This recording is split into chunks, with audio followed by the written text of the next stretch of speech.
And don't even get me started on the fucking schizo rant. That was quick. Yeah. You're listening to the Art and War podcast with your hosts, Mitch and Nathan. Mitch is a former airborne infantry squad leader who now spends most of his time coaching soccer. Nathan is a professional illustrator and an avid shooter with a couple of years of Canadian military experience. Together, they run the Seaburn art page. Enjoy the show. That gets us into a pretty good segue for how I wanted to start this episode, because this episode I just wanted to turn into a 2-hour review of the hit movie from 2022, Morbius. Have you been Morb Pilled, Nathan? I've been Morb Pilled. It's Morbin time. It's Morbin time. I can only tell you what the critical drinker has told me. That's all I know about the movie. So hold on, first of all, are we recording? Have we started? So this week we've got Garrett, who, if people might remember, was our Irish reporter guest who got banned from Google from a long time ago. And also Isaac, who so much is redacted. How about you just introduce yourself again? So I'm Isaac. I'm in the Navy. I was in one of the earlier podcasts, actually. Canadian versus U.S. military. We had the Marine from Biting the Bullet. Crayon eaters. Love them. Love them all. And since then, lots happened. I'm no longer on the ship. My posting there has ended. I'm now at a headquarters building, kind of pushing the desk and working out a lot, which pros and cons, Boring job, great workout routine. And I'm actually looking to possibly transfer into the Army as a armored officer, but we'll see where that goes. And maybe a future podcast I come on, I may be in a different profession. So that's me. I'm happy to be back. Hi, I'm still here doing the same shit as always. Nothing has changed since the last time I was on this podcast. Nothing has really changed except for the world, which is terrible and awful. And that's just constantly. The one thing I don't want to get into too much this week is politics. I think everyone is fucking sick of it. Funny you say that too, because today at work when I was going through the news, normally I'm a pretty big news browser while I'm there. Yeah. And I just couldn't today. It was just very depressing all around. Particularly the one we were talking about before the podcast. One of the Canadian Forces base commanders out in Comox suggesting to people who are having trouble finding an affordable house to contact Habitat for Humanity. What? Fucking the Canadian Forces is going to charities to find their soldiers, sailors, and airmen houses. So that's Jesus Christ. That's great. Dude, that's fucked. Yeah. That's actually fucked. Yeah. That's insane. What the fuck? Well, apparently they're having trouble finding affordable housing because the world's gone insane. That tracks. I mean, we sent all our money overseas anyway. Did we send a large contingent of like rocket launchers and other ordnance to Ukraine and just have no plans to replace it? Yeah, pretty much. Yeah, it's just gone. I mean, we just spent like however many millions on 20,000 155 millimeter rounds to send over. So we're buying from the Americans to send directly over as our aid package, and soldiers are still kind of like yelling bang on the range because there's no ammo budget. Yeah. So for you there, Garrett, you may not know this, for the Canadian Forces, the average qualification once every year, I think, amounts to a total of, I want to say, less than 50 rounds. What? That's what the vast majority of the Canadian Forces qualifies on every year. That's insane. I mean, like even the fucking Irish military does more than that. What the hell? And we're not even allowed guns, really. It's only like you get a loan of them, you have to be supervised like a child. Yeah. So it's actually very reminiscent of Canada's dark age back in like the 80s there. Also when the Liberals were in charge. And I would be very not surprised if you start seeing projects like our shipbuilding and stuff like that see dramatic cuts. So we're supposed to get 15 new surface combatants. I wouldn't be surprised if that got cut down to 12, if not more. We're supposed to get new tankers. So we'll see what happens. Army is still, I think, 10 years in trying to get new trucks. Like, not armored fighting vehicles, fucking trucks. So I know very little about the military, so this is like a good chance for you guys to like explain this shit to me. So like I have some idea what's going on, but I know that a little bit in like the US, there's like some sort of rivalry between the different like things in the military, like Navy versus Marines versus Army thing. Is that the same in Canada, or do you guys not give a shit like what you're actually part of is all just the military?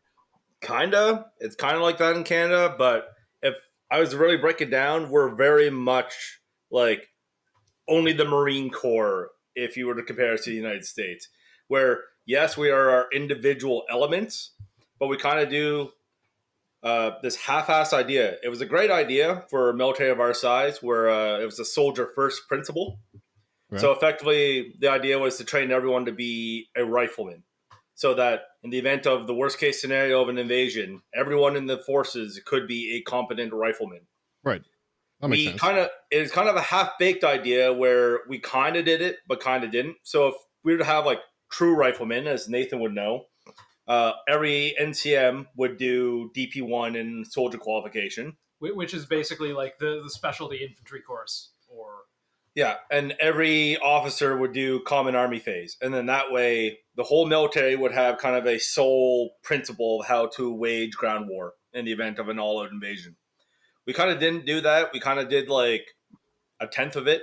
So we do the soldier first principle, which, if you ask me, and this is just solely my opinion on it, is we'd probably be better off with what's called an environmental basic training. So instead of me as a naval guy doing army things for my basic training, I would be doing naval things, so that when I leave basic training, I am at least somewhat competent enough to be on a ship and actually be useful, not just a body that doesn't know what he's doing. All right, that makes sense. Example for just kind of go back to your other question. There is competition, but at the end of the day, it all funnels up through our chief of defense staff. So whereas the United States has like the joint chiefs of staff, which are from all the different elements, and some civilians, if I recall correctly. I may be wrong on that, so don't yell at me. We all funnel up through the chief of defense staff, who talks to our minister of national defense. That's kind of the two, military to civilian. And then from there, procurement and kind of allocation goes to the government to decide, which, as I'm sure you know, the Canadian procurement system is incredibly broken and takes decades to get anything. It's fucked. It's so fucked. And don't even get me started on the fucking, okay, schizo rent. So that was quick. Yeah. No, one of the worst things we ever did as a fucking nation was make sure all of our gear that is procured is sourced domestically. So, or Canadianize it. And I can talk about that after you're done your rant. Sure. And I've gone on about this fucking thing, the CF tac vest, the quote tactical vest unquote that I was so excited for. We were using like 82 pattern webbing, basically Vietnam era gear. You know, when I was going through my basic, and it was right as when the CF tac vest was getting introduced. And I'm like, fuck yeah, this is great. Oh, we're modernizing. I didn't know fuck about fuck. But for any of you veterans listening in right now, go look up the Canadian Forces tactical vest, and you will cry. Oh, dude, so yeah, like there's load bearing vests, there's plate carriers, and there's chest rigs. Like chest rigs are supposed to carry shit. Plate carriers are supposed to carry plates, and ideally a secondary function is also carry shit. Load-bearing vests are supposed to carry a lot of shit and, you know, distribute that weight well. And the CF tac vest did none of those things. It was heavy as all fuck, carried 4 megs at, like, high titty height. You're drawing into your chin when you pull a magazine out. Mm-hmm. All of the GP pouches were small, really low. The weight was distributed really badly. The vest was heavy as fuck and didn't breathe very well, despite somehow being made of mesh and awful. And it looked like it was designed by like a liberal arts kid from Montreal, which is probably who they hired to design it. So one of the reasons why a lot of this stuff happens is that our doctrine is never kind of in line with the current doctrine. So for example, one of the reasons I was told why the magazines were so high on the vest was for if you're fighting from the prone position. It makes sense, I guess. Your magazines were accessible, but I guess if you're looking at other ways of doing it, you mount the fucking magazines to the side, so you can draw them. But 82 pattern webbing, or most people's like load bearing gear. But we were at a time in the doctrine when prone position was not really. We were taught it obviously because it's like your basic fire position, but it's not your kind of go-to anymore. And one of my old instructors on basic talked to me about it. He was saying that it was, at least for us, derived from the Falklands War, from what the British learned, where when soldiers go prone, they have a tendency not to want to get back up because you don't want to expose yourself. So the idea being is change doctrine so guys go down less and you're more likely to keep advancing. Another example, so that's sole sourcing in Canada. Another example of that, not sole sourcing, but building Canadian is our Cyclone helicopters. So those have been delayed for decades. It's when the Liberals canceled the Merlin project, the EH-101. Then we went through this whole thing of just keeping our Sea Kings running as long as we can. I think they got to like 54, 55 years old. Yep. How many of those crashed again? I couldn't tell you. I will say this. The Sea King is a robust helicopter. And when it flew well. Yeah. The problem is the amount of time repairing them to get them airworthy again was just not worth it. So we decided to do the Cyclone.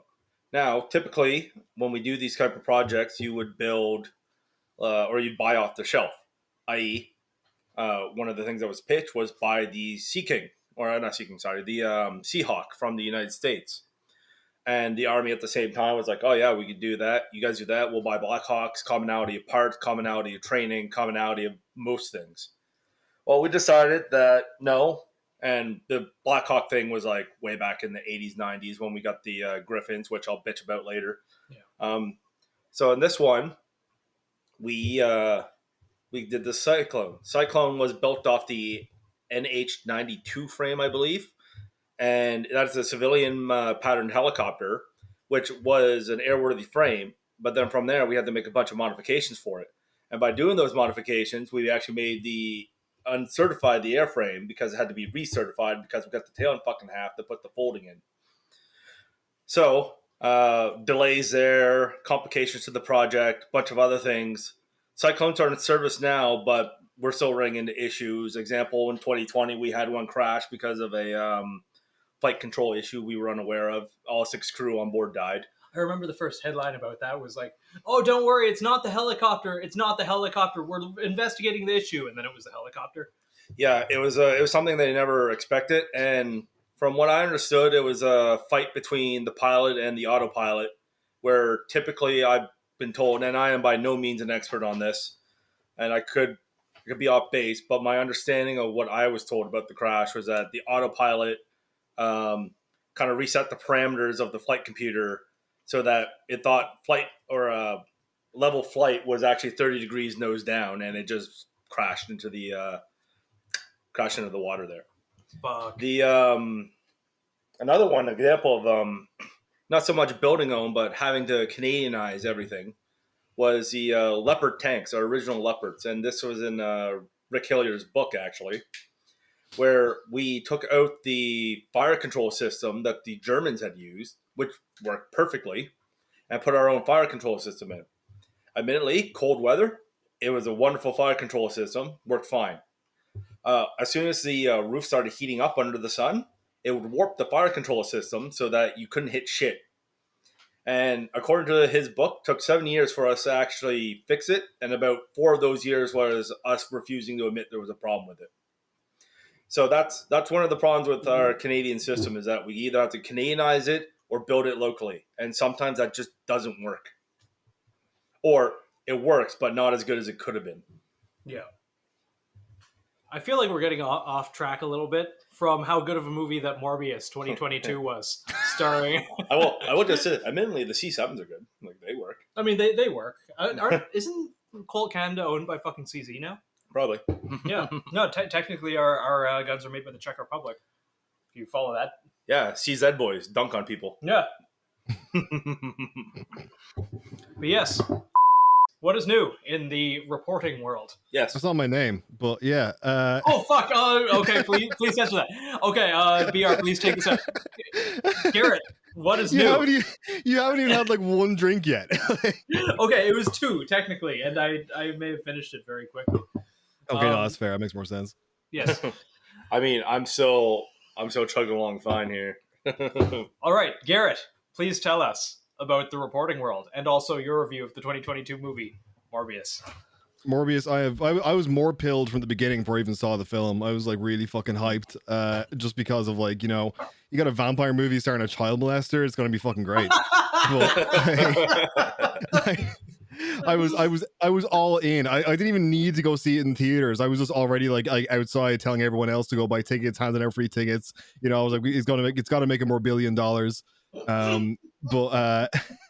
Yeah, I actually watched it recently, and I think I like accidentally MK Ultra'd myself into enjoying the fucking movie. Like I'd spent so long being like, this is the best film ever made without having seen it, that when I watched it, I was like, this might actually be the best film ever made. Like there's so many incredible moments in it. Like there's a scene at the start, right? The gist of it is this dude, this like great doctor dude, played by fucking Jared Leto, has like a flashback to when he was a kid, and he was super sick as a kid, right? And he's in this hospital bed, and there's like all these other kids, whatever. And this new kid moves into this bed beside him, and he's like, "Hey, my name's Theo," and he's like, "I'm calling you." It's like someone stupid. He's like, "I'm calling you Derek." He's like, "What?" And he goes, "Yeah, everyone that's in that bed is a Derek. There was one, the Derek before you, and the one before him, one before him. They all died, so I just call everyone there Derek, so I don't have to remember new names." And the kid's like, "Okay," and then all the other adults in the film just call him Derek. Like they just all accept that this is his new name. Like the fact that he's got like an entire different fucking like identity. They're just like, no, well, you know, fucking Morbius over there said you're fucking Derek, so you're Derek now. Like, it's so just incredible. A kid just chose another kid's name and no one questioned it. And there's a scene where that kid gets like beaten up by bullies, and he's like the nearby like the fucking like kid's doctor like chase them all off, and he's like, "Derek, are you okay?" And like, even though like the shit kicked out of him, he's still like sticking with this fucking made up name. It's great, but like what the funnier part as well is like so with all these fucking Sony movies, these like Sony superhero movies, the bad guy is just the exact same character as the good guy, but evil for some reason. And usually there's like a mild attempt to explain it. Like, you know, in Venom, they had like the bad guy was another fucking symbiote, but they had like an attempt to explain why he was like that or whatever. In this one, the when they're grown up, the fucking Derek is played by Matt Smith, the guy from like Doctor Who or whatever. And he just like starts like killing people for like no reason. He's got the same powers as fucking Mick Morbius does. And he like is like confronted by Jared Leto, who's like, "Why are you doing this?" You know, and he's just like, "Oh, because fucking people are dickheads, and I've never been able to walk, and now I can, so fuck them." I mean, it's a good reason as any. I love that message. Like, don't let the people like a who handicapped can't walk, psychotic superhero, like the best message. To walk. Best message there, Garrett. Yeah, like if you let people who can't walk, they will just start killing people. Yeah, exactly. We cannot cure fucking paraplegics. They will rise up against us. Sorry, Garrett, what was that? We can't cure paraplegics. They'll fucking rise up against us. Like, it's the moral of the fucking movie. Just go re-break their legs every 6 months. Yeah, it gets fucking wild. And like, there's clearly a point, right? So I actually read that Matt Smith, who plays this character, he was when he was in Doctor Who. He was his like co-star was Karen Gillan, who was in the Marvel movies, right? She's in the Guardians of the Galaxy movies. And when he got cast in Morbius, he called her and was like, "Oh, what's it like to work on a Marvel movie?" And I was like, "Oh fuck!" He thought he was in like the MCU. He thought that he was like part of like this actual thing. Better. Yeah, and then she was like, "Oh no, it's fucking great." And then he obviously got to the fucking movie set and was like, "What the fuck is this shit?" We got fucking Jared Leto, the pedophile, refusing to get out of a wheelchair and acting method this entire time. Clearly, Kevin Feige is nowhere around. This is not a Marvel fucking movie. My agent lied to me again. Which I am convinced that Matt Smith has like a monkey's paw deal going on, where like it's like you will be cast in every major franchise there ever is. Like you'll be in Terminator, and like the monkey paw goes down. He goes, but you will play like the shithead son that gets killed immediately at the start. No one will ever see you for the rest of the movie. And it's like, you will be in a Marvel movie. It's like, but it's fucking Morbius and it's part of the fucking Sony. It's like this for everything he's in. But he like clearly gave up halfway through, and now every time he kills someone in the movie, he does like a disco dance afterwards. And I was like, this is like peak cinema. This is fucking incredible. This is peak cinema. This is every Oscar. He just kills 6 cops, like rips their throats out, and then it's just like, oh yeah, like fucking like dancing around the place. And I'm like, this is incredible. I fucking love this. This is amazing. Yeah, that's basically the whole movie. And then there's also like a scene at the end that was clearly shot where like they couldn't get Michael Keaton back on set, even though he was meant to be in the movie. And they did a reshoot where like it's just Jared Leto standing in the desert, staring off past the camera, clearly to no one. And it's like they had him just read out like multiple like generic reactions so they could write the script afterwards. So like they have fucking the Vulture played by Michael Keaton, who's like you never see his face, it's clearly all CG, just fly up and be like, "Hey, Dr. Morbius, I've been looking for you. I don't know how I ended up here. I think it's got something to do with Spider-Man." And he's like, I was like, none of you, how would he know what the fuck Spider-Man even is? What is this? And like, it just ends. It's like, it's the dumbest shit I've ever seen in my entire life. But yeah, it was like the best film I've ever seen. I loved it. It was incredible from beginning to end. I cannot recommend it enough.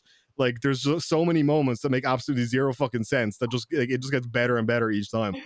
It's just perfect art cinema. It kind of made, like last night we were talking about something, and it kind of reminds me of that a little bit about how these last 2 years, and I know everyone's experience of this is going to be a little different, but for the three of us living in ostensibly communist countries, how the lockdowns and just social isolation for genuinely like 2.5 years of our life has fucked our senses of humor.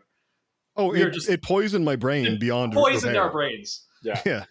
It was that the lockdowns were an absolute boon for Netflix, video games, and social media. And holy fuck, did it get bad. It got so bad. Oh my God, I forgot how to be around people. So yesterday, I went to, like, my sister just graduated. Congratulations, sister, who I'm not going to fucking dox you.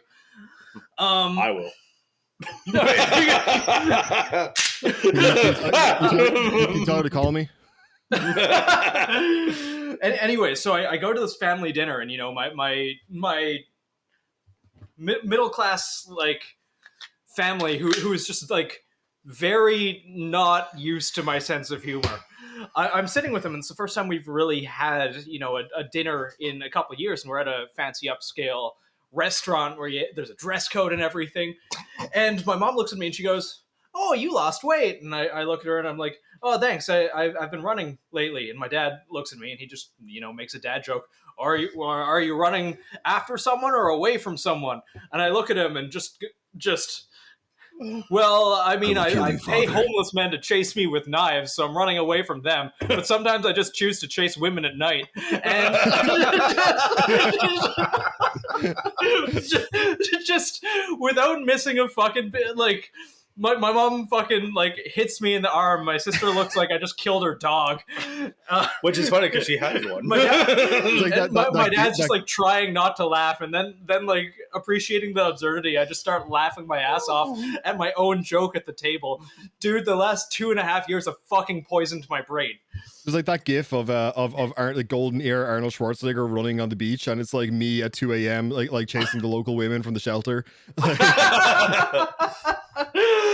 Oh man, and also pursuant to what we were talking about, I really want to find a way to like hack Bluetooth speakers in restaurants and just play my own music or whatever. Just like play the sound of a single man sobbing and wailing over the speakers of just wherever I am.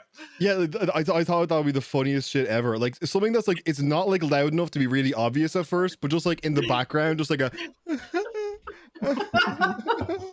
and then like every now and then there's like ah, and like then it's like it'll just cut out, and no one like it's just like no one reacts to it. Like no one reacts. Just like imagine just being the only person in a restaurant, and you're just sitting there eating your fucking spaghetti and meatballs, and there's just the quiet sounds of a man sobbing and just occasionally screaming. I mean, in most Italian restaurants, you'll probably just have a guy sobbing anyway. So fair point.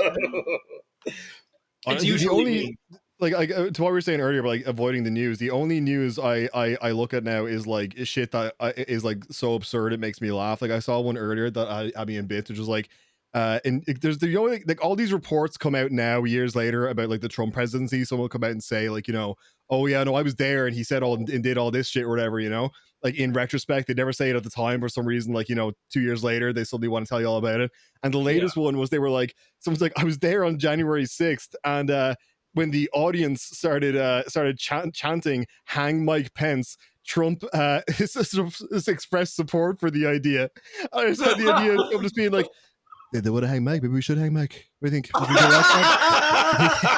Should we get Mike in here? You know?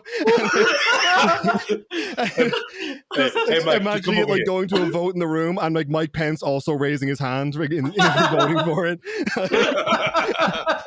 Dude, you do such a good fucking, for an Irishman too, you do such a good fucking Trump impression. Nothing beats my favorite Trump impressionist is Shane Gillis. His Trump speed dating is still one of the funniest things I've ever seen. You go on Tinder, it's like some sort of pussy banquet. You swipe left, right? You left to pussy everywhere. Use your way. talking about absurdity, I sent an article to Nathan the other day. It was our own CBC, Canada Broadcasting Company, or Communist Broadcasting Company, depending who you ask. And they were talking about a report. It's like the threat faced to Canada by conservative media outlets such as Fox. I'm like, it's fucking rich coming from you, CBC. Fucking funded by the Liberal Party. Oh, dude. Dude, I can't remember. I think it was like Global News or one of the Canadian news outlets was talking about, and this was like right after fucking Biden got elected. They're like, well, we have in 2024, if Trump gets elected again, we have to worry about like a resurgence of right-wing populism, and we need to look at military intervention and stuff like that. Like, what the fuck is Canada going to do? What are you going to do? Yeah, which is funny after what we just talked about with our procurement system. We're like, hey, stop that. And we're going to buy some tanks, and we're going to come back, and we're going to fuck you up. It's like, we're going to get the money together, we're going to save up, we're going to get the tanks. And we're gonna change the tanks so they're Canadian tanks, and then we're gonna come back and they're gonna be perfect. You're gonna sit there and wait for us to do all this. Just imagine, just like Canada declares war on fucking 2024, fucking Donald Trump rides in on a wave, fucking whatever. Canada declares war on America, immediately just flies a bunch of Sea Kings, hovers them right over the White House, and waits for them to fail. Fucking fiery ball of glory. Pilots, like. You know what the irony is? Someone's like, yeah, the United States will never conquer Canada. I'm like, what do you mean? They'd fucking trounce us in the war. It's like, yeah, but then the Republicans would never win because they'd be full of fucking Democrats. Actually. That's a good point. Yeah, it's like, you're just influxing an extra 30 million fucking Democrats into your country. Do you really want that? And they're like, good point. Yeah. Hey, do you guys like war belts? Well, let me tell you about a super high military grade Army spec war belt from one of our most near and dear sponsors, Advanced Warfighter Solutions. Not only are they super high military grade and quality, they are also civilian grade and quality and actually really fucking cool belts. I highly recommend that you get one. I've been using mine for years, even long before AWS has been a sponsor of this podcast. So if you use code ARTandWar10, you can save some, I think it's $10 off of AWS SMU warfighting belt. We don't get any kickback from that. You just save money, and they're an awesome company that also contributed to Nathan's iPad fund because he needed a new iPad. So good for them. They're really cool. Thank you very much. Thanks, AWS. Hey, this is Mitchell with Seaburn Art. Did you know that we have a Patreon? We do have a Patreon, and there's a ton of cool things there. Super cool things, and Nathan's going to tell you about them. Hey guys, Nathan here from the Art and War podcast, here to tell you about Patreon. There's a 24-hour Korean massage parlor several blocks from my house, and I go there for happy endings. It gets pretty expensive, and I need you to donate me money so I can continue to serve my dark addiction. Not only can you help Nathan get hand jobs from Koreans, you can also help us continue to improve the quality of content that we do. You get merch now after a couple months of being a Patreon subscriber, which is cool. We also have stickers, and we also have high-res downloadable targets that you can download, send to Staples, and get weird looks when you print them out to bring them to your range and shoot. Also, all of our guides are downloadable, high res, so if you want to print them out and make a cool little book, yeah, you can go for that too. You can find our Patreon via the link in this episode's description or in the Seaburn Art page's bio on Instagram. Now let's get back to the show.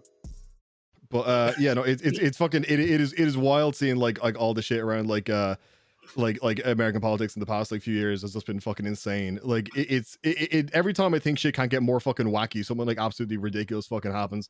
And I'm just waiting for it to like calm down at some point, but so far it just seems to be going. I don't know if it worse. will.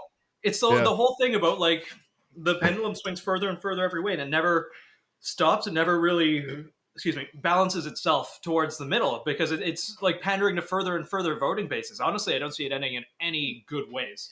So it's funny because the only way I can see it really ending or like stabilizing is like you need the most bland white bread person to be like elected somehow, like by some act of God or gods, depending on your theology there. Theocracy? The theocracy would be a government. Whatever god or gods you pray to. and like this like boring ass person that just steadies the boat. And Canada has done that with the Governor General. For those who don't know, that's our Queen's representative, because we're still technically under the rule of Queen Elizabeth in England. Fuck the crown. No rulers, no masters. I also thought Nathan didn't know that until I was like, why do you think she's on your money? She's on your $20 bill. And he was like, I didn't know who that was. I was like, it's fucking Queen Elizabeth. What the fuck? Wait, who did that? You. I was like, wait, what? I was like, you guys are still in control of England. You're like, no, we're not. I was like, you're part of the Commonwealth. And you're like, are we? I was like, the Queen's on your $20 bill. No rulers, no masters. But the funniest part about it, though, was just like, I think it was a conservative government at the time, but they're like, find us the most boring dude to be in this position because we don't want to rock the fucking boat. And they, in fact, get the most boring, whitest man you could find. And like no one remembers his name because that's how influential he was. No, fuck that.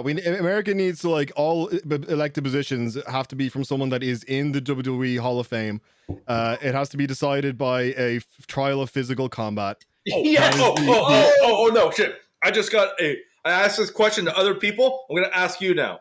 Yeah. What would you rather be walked in on sleeping with? A body pillow of a higo-faced girl that makes moaning noises every now and then, or a full-size body pillow of Macho Man Randy Savage that says his key phrases at random times? Macho Man Randy Savage, because if anyone's like, if anyone's like, why have you got that? I'd be like, it's not a sexual thing. He just makes me feel safe. Yeah. Thank you. Someone else agrees with me. I would fall soundly asleep in the strong arms of Macho Man Randy Savage. I would sooner have a real Macho Man Randy Savage before an egg body pillow. The amount of people that were like, the higo-face hentai girl. I'm like, no, because they're just going to think you're some pathetic loser. It's Macho Man Randy Savage. Like, not to mention, if someone comes in and tries to shoot me, they may shoot at the body pillow thinking it's a fucking bigger threat. When I was a kid, I had like an inflatable Stone Cold Steve Austin. I've never felt more safe than I was wearing that thing. I'm very glad I get to ask that question. You punched it and it said Stone Cold Steve Austin lines like, I used to beat my wife and shit like that. By the way, that question goes out to all the listeners. I want to hear answers. Oh my god, please. Fucking just like put them on the comments for whatever the fuck art there's going to be for this. Oh yeah. Oh man. But yes, speaking of which, I think Macho Man Randy Savage would make a good president of the United States. Just fight like Leo Camacho. Go find the video of him just making breathing noises like and it's funny because as you watch the video, he just gets progressively sweatier. It is like, there's zero surprise that man died early. Like his heart was like working overdrive. Like, I'm amazed he made it to the first Spider-Man movie, which was like easily like the best performance ever. Bonesaw! Bonesaw! I got you for 3 seconds.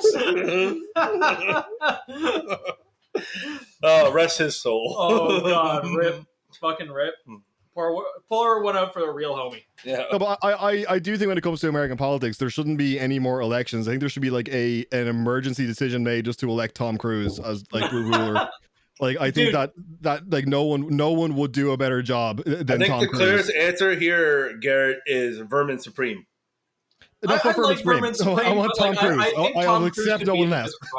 Yeah, but hold on. Vermin Supreme said he was going to take away all my guns and then give me better guns. Yeah, that's cool. That's cool and all. But Tom Cruise will single-handedly solve like the baby formula shortage. Like Tom Cruise would like take estrogen and personally breastfeed every child in America. Like, yeah, here's the problem though. Like no one would ever be able to report on him because he's always running. That is true. Like, yeah. Imagine you trying to like run at fucking top speed with Tom Cruise, trying to like get like questions from him. I just in the imagine Oval Office on a treadmill. I just imagine him just like holding a press conference and like coming in his full set of Edge of Tomorrow power armor and just being like, I fixed Ukraine. Holding the head of Vladimir Putin. Fucking like, SEAL Team 6 is like, we had a plan, but Tom just fucking dropped in from outer orbit. So on topic of movies, have any of you guys watched Death of Stalin? No, actually. Wait, I know that film, but I haven't seen it. Dude, it's good. It's good. It's good, but I was just watching it. And like fucking awesome performance from everyone in there. General Zukov was my favorite because he was just a bro. Yeah. But it's like I wonder, it's like, if Putin were to die, I wonder if that's exactly the type of shit that would be going on in Russia. Just a bunch of like fucking bureaucrats doing all these power plays to get control of the country. Actually, Yeah, it feels like exactly what fucking happened. I don't pretend to know enough about the Russia-Ukraine situation, but all I know is that Russia is just like a revolving door of like one really fucking powerful dude and everyone else terrified of him, and then there's like a bunch of rich dudes that seem just to take his place every now and then. It's just like which red dude / rich pedophile is going to get into power next. Oh, I laughed though because I read an article. Now I don't trust the site as much, but I also wouldn't put it past the Russians that they're preparing their old T-62 tanks to start entering the fray, which are like Cold War era tanks. I'm like, this is awesome because the company that builds the Leopards in Germany was trying to like seek permission from the German government to give Ukraine the old Leopard 1s they have. I'm like, it's a fucking Cold War mashup right there. Fucking the Leopard 1s are gonna fight the T-62s. We're gonna finally figure out who is fucking better. We know it's the Leopards, but we just need confirmation. Also, if the Russians got desperate enough to put out like a T-34, I would definitely love to see a Javelin hit a fucking T-34. Like, nothing would fill me with more joy. T-34s are like 50s tech, right? No, they're like World War II. Jesus. Yeah.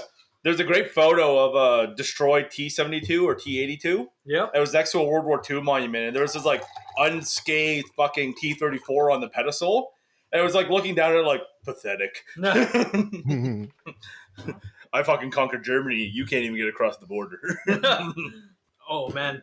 Fucking Garrett. I saw this article a while ago about an Irish soldier who sued the military because she tripped over her own rifle and bonked her head. Yeah, I read that article, and they're like, fucking... Yeah. You know what? Thank you for that, Ireland. Thank you, because it gave me a little bit more pride in my own military, because we're not that fucking pathetic yet. I have two Irish Army stories. The first one is that one, right? So this apparently the gist of that one was that girl, like they did like a midnight drill or whatever, or just what she like. So in the middle of the night, they like fucking were like, you know, all like alarms go and fucking go, get your shit quick, you know.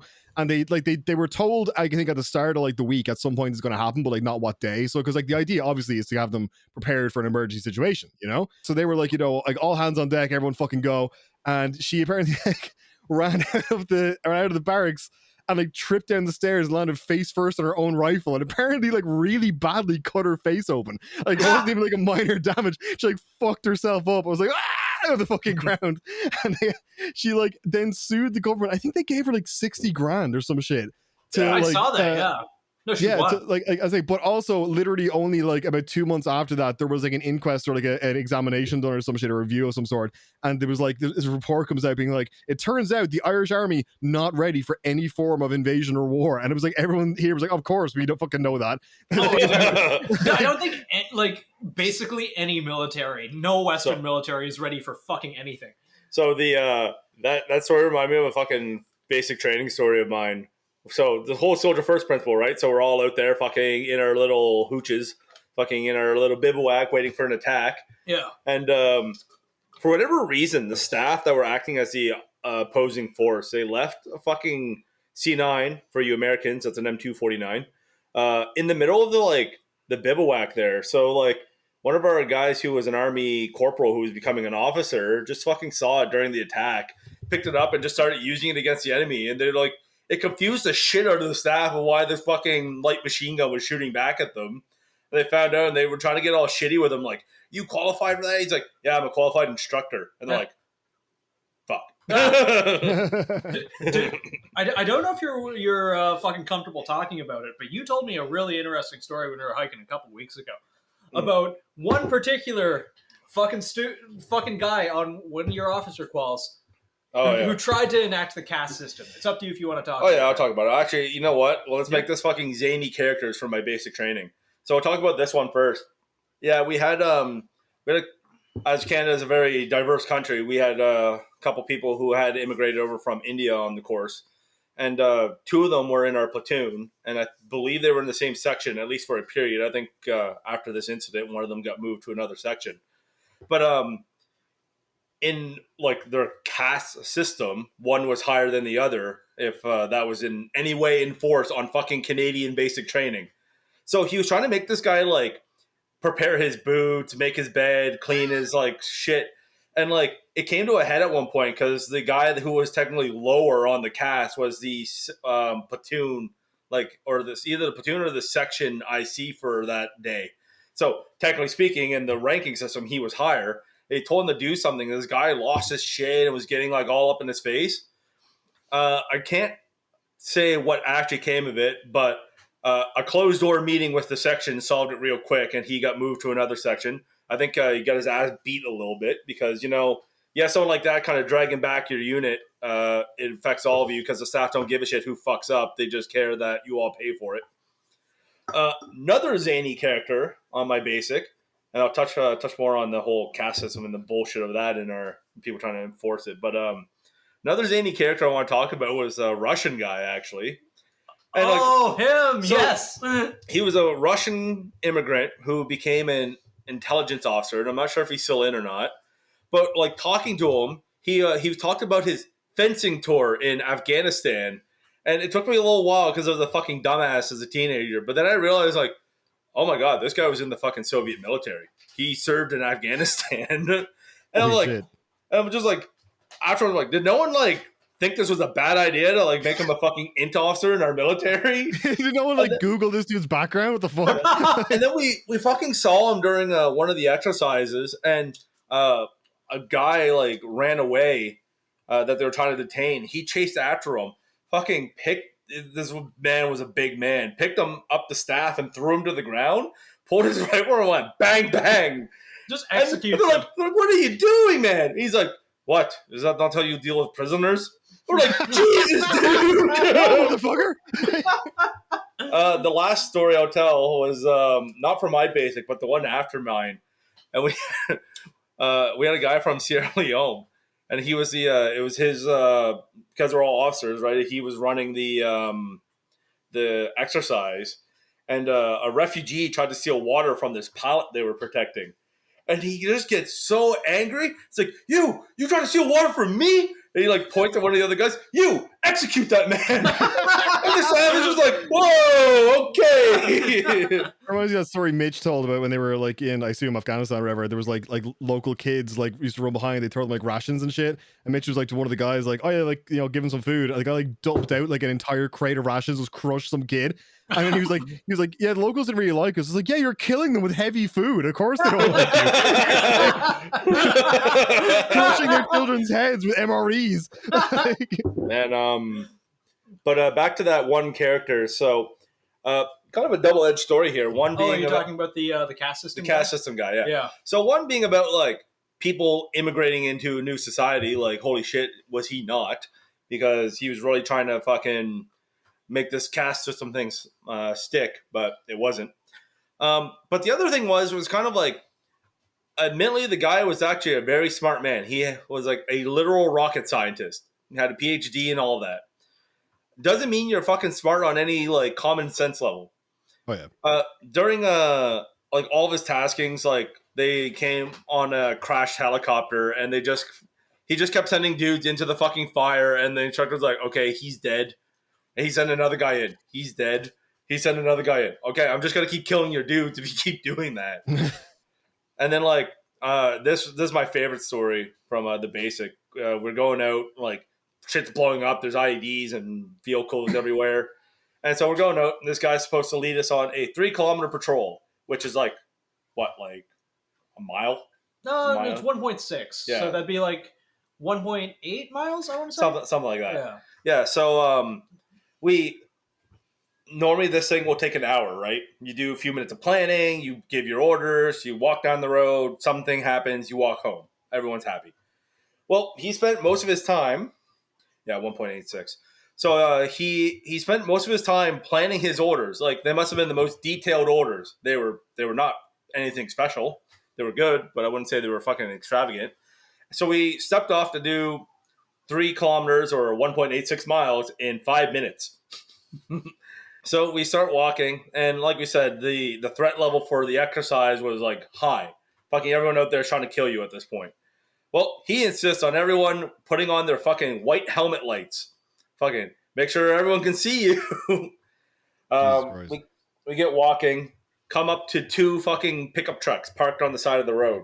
Now, as I said, fucking there's been vehicle-borne IEDs going off in all the exercises. The fucking threat is like bombs, roadside bombs, vehicle bombs, like everything is a bomb. He takes himself and the 2IC to go investigate. And like, I am 99% certain one of those was meant to like blow up and kill a bunch of us, and he was supposed to deal with it. But because he went, it didn't happen. I should also specify that this was half his section and half my section, because there were so many people fed up with him that they brought in half of another section to like try to give him a fair shake at passing. So after that whole thing, we keep moving on. We come under fire from a guy in the middle of the road. And it's like bang, bang, right? Normal instinct was to get into cover and shoot back. He like ordered a ceasefire. None of us were allowed to shoot. I'm like, well, fuck. Okay. So he keeps shooting at us. The guy, he keeps trying to talk to him.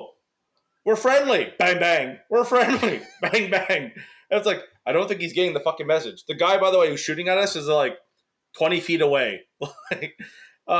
So then he tells one of my buddies to do a light recognition. For those listeners who don't know, that's using lights, like flashing your light in a certain numbered code so that you know if they're friend or foe.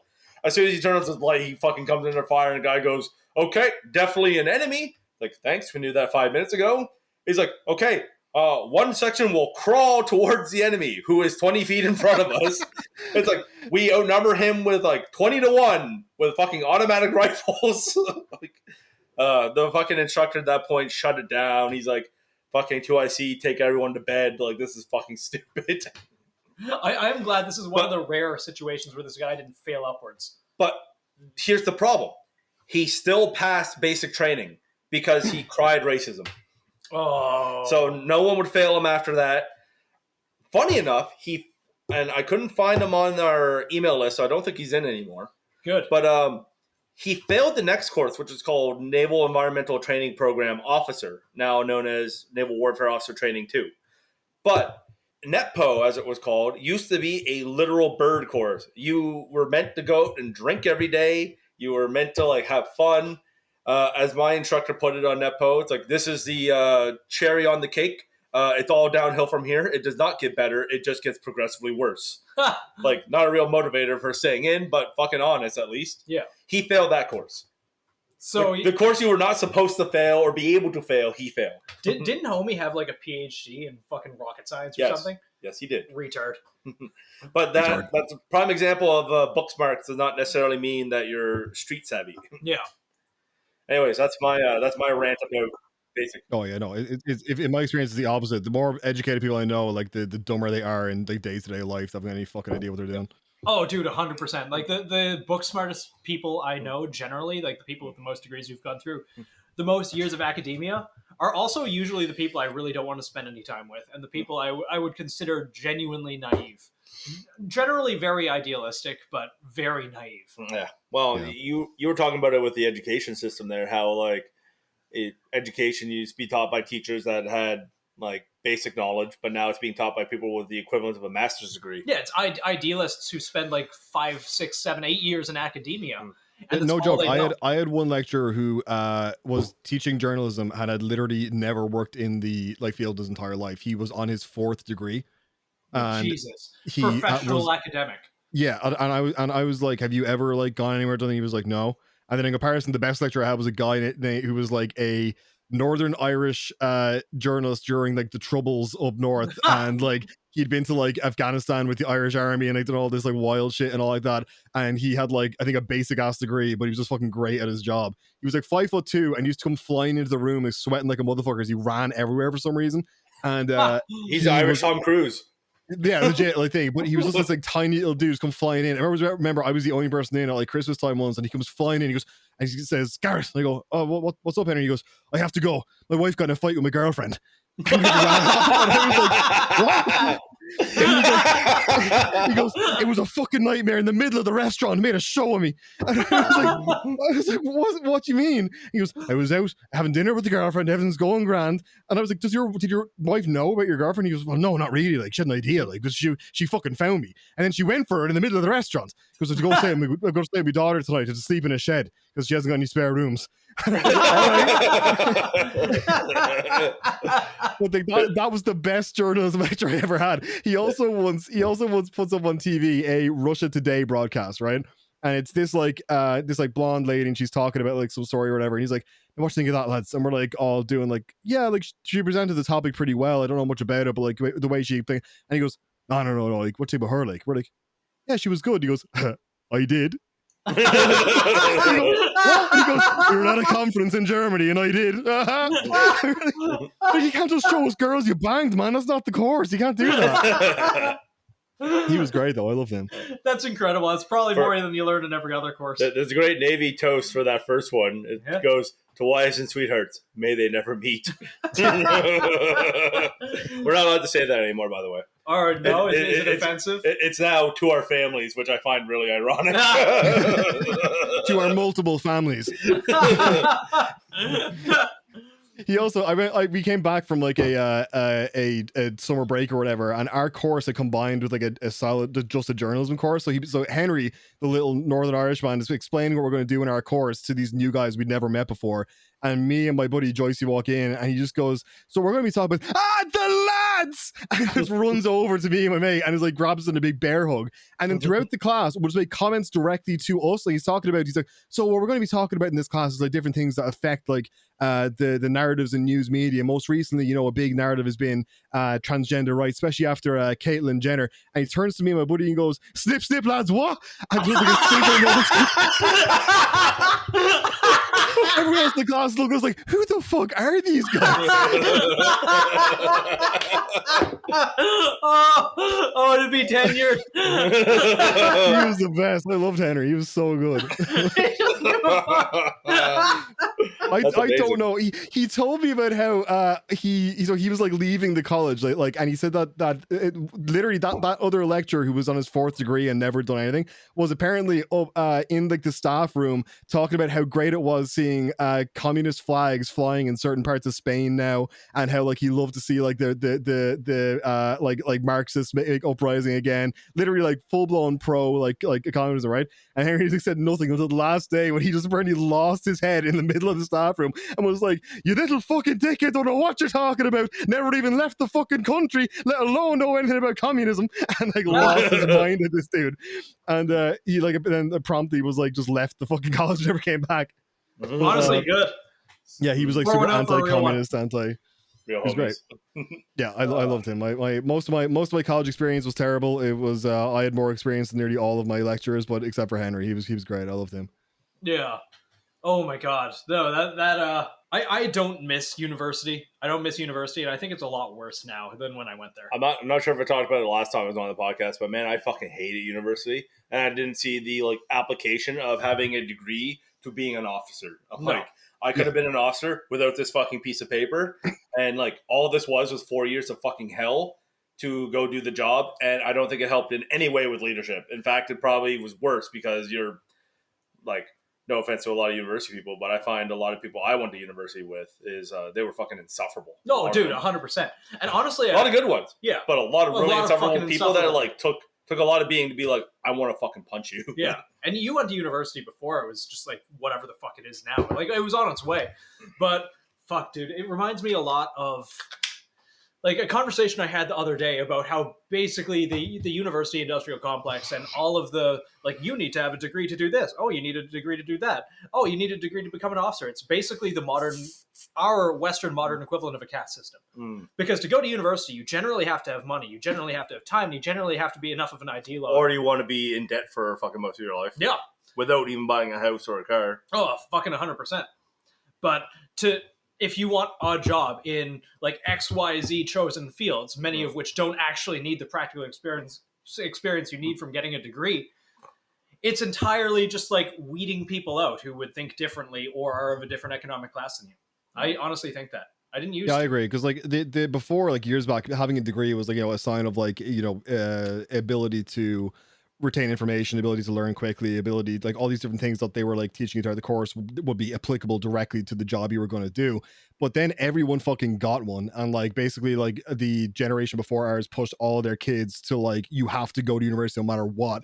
Yeah, there was no emphasis on like, any sort of trades or anything like that. It was like, no, you have to go to university and study something. It was a dirty thing, right? It's like, you got to go to university or you're going to be a plumber or an electrician. Yeah, exactly. Those fuckers are laughing now. They're like, they're making 6 figures. Yeah. No, exactly. Like, so like it was like it ended up then that everyone had one, and when everyone has one, it's not valuable because like what's the like it's just the fucking basic now, you know? Yeah. And I think I talked about it last podcast about like RMC and how I think it's actually the way we run RMC, the Royal Military College, is a bad way of doing it. And recently, so there's a lot of pressure on the kids, right? Because they're trying to do, and I do call them kids because most of them are 17, 18 years old. Yeah. And there's a lot of pressure on them because you're trying to do an undergrad degree while also being like virtually in basic training for 4 years. And recently, well, RMC has always had been known that there's been a high suicide rate at RMC. Recently, we had one, and I don't even think it was a suicide, but unfortunately, 4 cadets were killed because their car drove off a road into a river and they all drowned. And like, real unfortunate for them. And the parents are now requesting an investigation. And all I could say to my buddies in the military is like, I don't think they're going to like what they find, because I firmly believe that they were probably out drinking. They were right near graduation, and it was probably just an accident. They were drunk driving and off the end of the pier. But that's causation from RMC, where kids are under so much pressure. You're literally making alcoholics out of young adults because it's the only way they can cope. And how many kids these days are on like fucking antidepressants, or they even like the opposite, like to like in order to do well in these courses are taking like fucking like Adderall and shit. Yeah. You know, like there's this like huge pressure in it seems like there's 2 types of college courses. There's ones where you turn up, do absolutely nothing, pay crazy amounts of money, and you get like some bullshit degree at the end of it. And there's the other ones where it's like, oh no, you need to be like studying 24/7 or you're going to drop out immediately and your life's ruined. You know, so like there's like 2 like total fucking opposite ends of it, and like neither are fucking healthy. No. Well, the whole idea of it's not healthy. It's like the fact that people need to be tooth or like day, night studying, like learning all this stuff. And like I talked to Nathan about it before. Like I think it's bullshit that you're going for a degree and they're like, well, I know you're doing an engineering degree, but you're gonna have to take some art classes. Why? Yeah. Like, fuck off. That's just you wanting more money out of them. Yeah. Like, they're fucking engineers. Like, let them go be engineers. They don't need to know fucking underwater basket weaving to be an engineer. Oh, homie, fucking just the other day, we have a group chat with some of our local friends. Just, I can't remember what it's called. I believe it's Brothers Against NATO, United by Allah. The irony is not lost on me. The irony's not lost on me. But one of the homies is just looking into like just getting a certification as like a plumber or a carpenter or something, and he posts what he needs to get his diploma, and one of them is like Indigenous awareness. an Indigenous awareness course, like a semester Indigenous awareness course to get a trade. Everything else made sense. There was like some basic mathematics, like reading blueprints, so and so and so. Indigenous awareness. Why? Well, that's just the big push. For those who don't know about Canada, we did terrible things to our Indigenous population. 100%. But like it has absolutely permeated everything now. So like everything you do has to have some sort of Indigenous link to it for reasons. I'm not going to say it's not important, because it absolutely is important. Can't forget that. But like it doesn't have to be in everything. Like it's like permanent apologize mode, and it's not right. Ironically, the current prime minister, who's a big push for all this, his father was actually the one overseeing the residential schools in the 70s. But he likes people to forget about that. Yeah.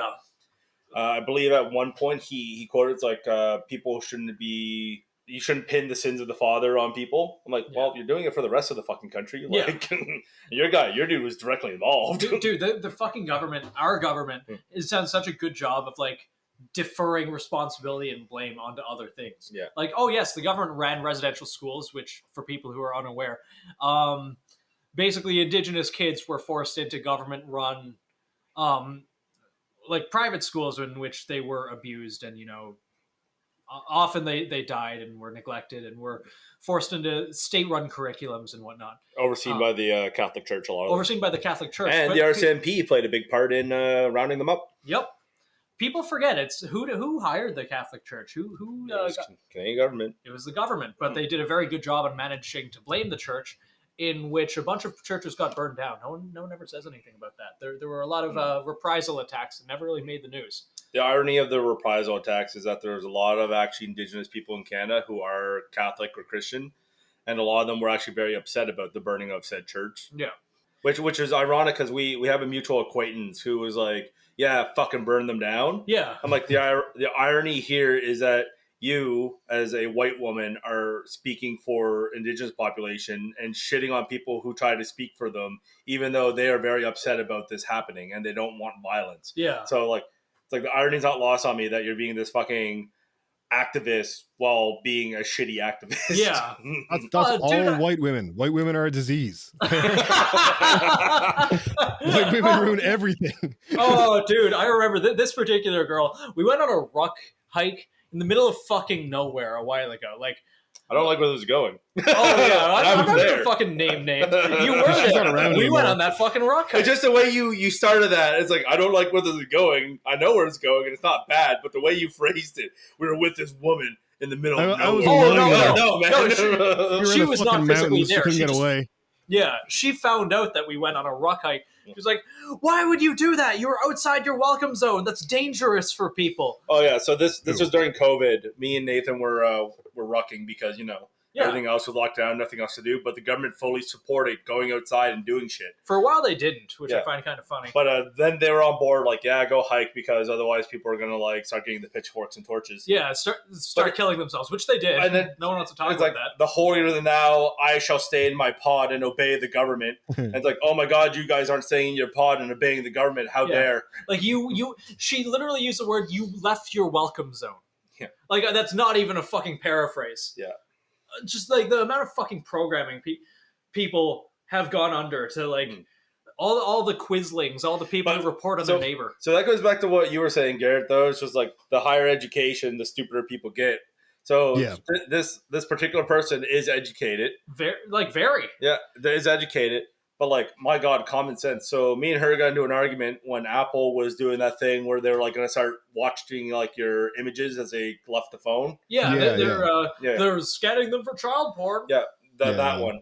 Anyways, I told her about this. I'm like, this is kind of bullshit, and like, I may leave Apple if they do this because fuck that. Oh, I said the same thing. And she's like, well, that's not what they're doing. And she sent me an article from Apple being like, see, if you actually read it, they're not doing it. And I read it. I'm like, it literally says in there that they're going to do it. Like, This is something that I talk about this with a coworker of mine who is Hispanic, and now obviously I'm not American, but she is married to a white American dude, and she was like, white Americans just believe shit because you say it. It's white. Actually, She was yeah. like now I know your friend probably isn't American, but she was like saying like she's like, it's crazy. Just like, I'm Hispanic. We were raised being like, they're all lying to you. Everyone's lying to you. Every politician you ever meet a liar. And I was like, yeah, and that's like the default position of everyone in Ireland as well. But she granted upon me the honor of being an honorary non-white. We are, and like she was like, yeah, like so. For instance, there was like Elon Musk used to being like, oh, I'm buying Twitter because I'm bringing back free speech. And her husband was like, yeah, like he believes in free speech. He wants to do it to like save Twitter. And she was like, what has he ever done that would make you think that he like really values free speech? And he was like, well, he said it. And she was like, yeah, he can say anything. Like, he's fucking lying. Like, that's how this shit works. Like, and he was like, oh, and like, it genuinely just had not crossed his mind that like someone might say something they don't believe or don't mean. Love him, hate him. I've been loving the troll game from him lately. Oh, it's funny as shit. Like, Oh, it's funny as fuck. It's so fucking good. I know someone that recently was like going on about how they were like, listen, he's really busy right now. He's working really hard on like the whole like Twitter deal. Today he posted his fucking Elden Ring build, and he was like, and I was like, yeah, he's working real fucking hard, isn't he? He's at the Met Gala and he's playing Elden Ring. Like, your video just froze up in the best fucking photo. Oh, Nathan, have you watched the new season of Love on the Spectrum? I don't know what that is. But, You should. Pray tell, Garrett. What is Love on the Spectrum? All right. Okay. I want to start off with a different show because I believe it is the like spiritual precursor, which was the Undateables, right? So the Undateables was a show made in Channel 4 in England, right? And essentially they took disabled people and made them go on dates and they filmed it. And they would take it we had like the most like insane characters come out of it like as a result. Someone did this edit of this like autistic guy and girl going on a date, and they put like the Oblivion soundtrack like behind it, and like it's like Oblivion NPC dialogue. Like the dude walks up and he's like, he's got like flowers. He's like, oh, hello, you look very nice today. And she's like, thank you. And he's like, would you like to go over here and sit on the bench? And she's like, yes, I'd like that. And he goes, very good then. We both have autism, don't we? And she's like, yes, we do. He's like, that is good. And like, it's the funniest fucking shit. But like there's basically Australia did their own version called Love on the Spectrum, where they tried to focus mainly, I think, on people that were like on the autism spectrum, but they had like people of like all sorts of disabilities. They like, once again, like just got them to go on dates. And like my favorite one was, there was a bunch that were my favorite one. I really like this one guy we call Kevin. Kevin was Asian, right? Kevin lived alone with his dad. And there's this like relationship expert woman who comes in and tries to teach them like how to like, you know, interact with people on dates and like all this sort of stuff. And she's talking to your man Kevin, and Kevin's like sitting there like kind of looking down at the table, and his dad is sitting beside him. And she's like, so Kevin, would you like to have a girlfriend? And Kevin's like, yes. And she's like, and what would you like to do if you had a girlfriend? And he's like silent, and his dad is like, his Asian dad is like, hugs and kisses? And he's like, yes, hugs and kisses, yes. And like your woman is like, all right then, Kevin. And, like, he ended up going on a date with this girl who like somehow he was like not the worst one on this date, despite the fact that he was practically nonverbal, because she brought a Nintendo Switch that she brought out halfway through and just didn't stop talking about Pokemon. And he was just like, okay, Pokemon, yeah, like the entire time. But there's another guy called Michael, and Michael is like really high functioning, but he's like an Australian Mr. Bean. And like they introduce him, and he's like, hello, I'm Michael, I'm 28, and I like trains. And he's just like, he loves trains. And at one point he goes on like a successful date with a girl, right? And ends up actually meeting her family. And they're sitting around and they're like, you ever been on a holidays, Michael? And he's like, no, not yet. I'd really like to though. And they're like, yeah, we went to Auschwitz there last year. And Michael's face lights the fuck up. He's like, like his eyes go bulge out of his head, and he's like, I love World War II, and of course he knows everything about the Nazis. He's like, I was like, oh shit, this is going south fast. Like, Michael's like absolutely obsessed. But like it's the funniest show ever. There was one recently they did, but the new one is set in the US, and like I've only watched like one episode.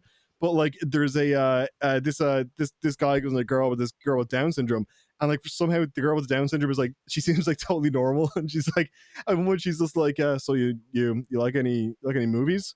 And he's like, let's change the subject. And she's like, oh, okay. It just like moves on. But it's like genuinely, it is one of the funniest fucking shows I've ever seen in my entire life. Like it is just so fun. I feel like it's not meant, like it was not filmed with like, yes, this is a comedy, but unfortunately we're just so dead inside that the clip, I have still not watched the show. Like I don't really watch TV, but I've seen the clips you sent me, and I think I laughed. There's one guy that was like one of my favorites in Australia, one named Steven, and Steven was like really, like he loved like Jurassic Park and he loved like dinosaurs, but aside from that he was pretty normal. And they had this class where the relationship expert lady like had these two actors, like a guy and girl, and they were like, okay, we're gonna like teach you guys like how to like go on a date. So we're gonna have them act out like a basic date, and then we're gonna have you guys try. And so like this like guy and girl doing normal, like, hey, how are you? Nice to meet you. Would you like a coffee? But all this usual shit. And then they do that, and your woman goes, does anyone from the audience want to try? And my boy Steven's like, yep, hands up, let's fucking go. And he goes up and he sits down against opposite the actress girl, and he's like, what are you into? Are you into movies and things? And he does like a really good fucking job, and it cuts back to like the crowd of like the other disabled guys, and they're looking at him like he's a god. They have like they're like stroking their chins, like shaking their head, like Jesus Christ. One of them's like taking notes and shit. They're like, oh my fucking god. And like at the end, he like, puts his hands in the air, and they're all like fucking clapping and shit, and they're like a standing ovation.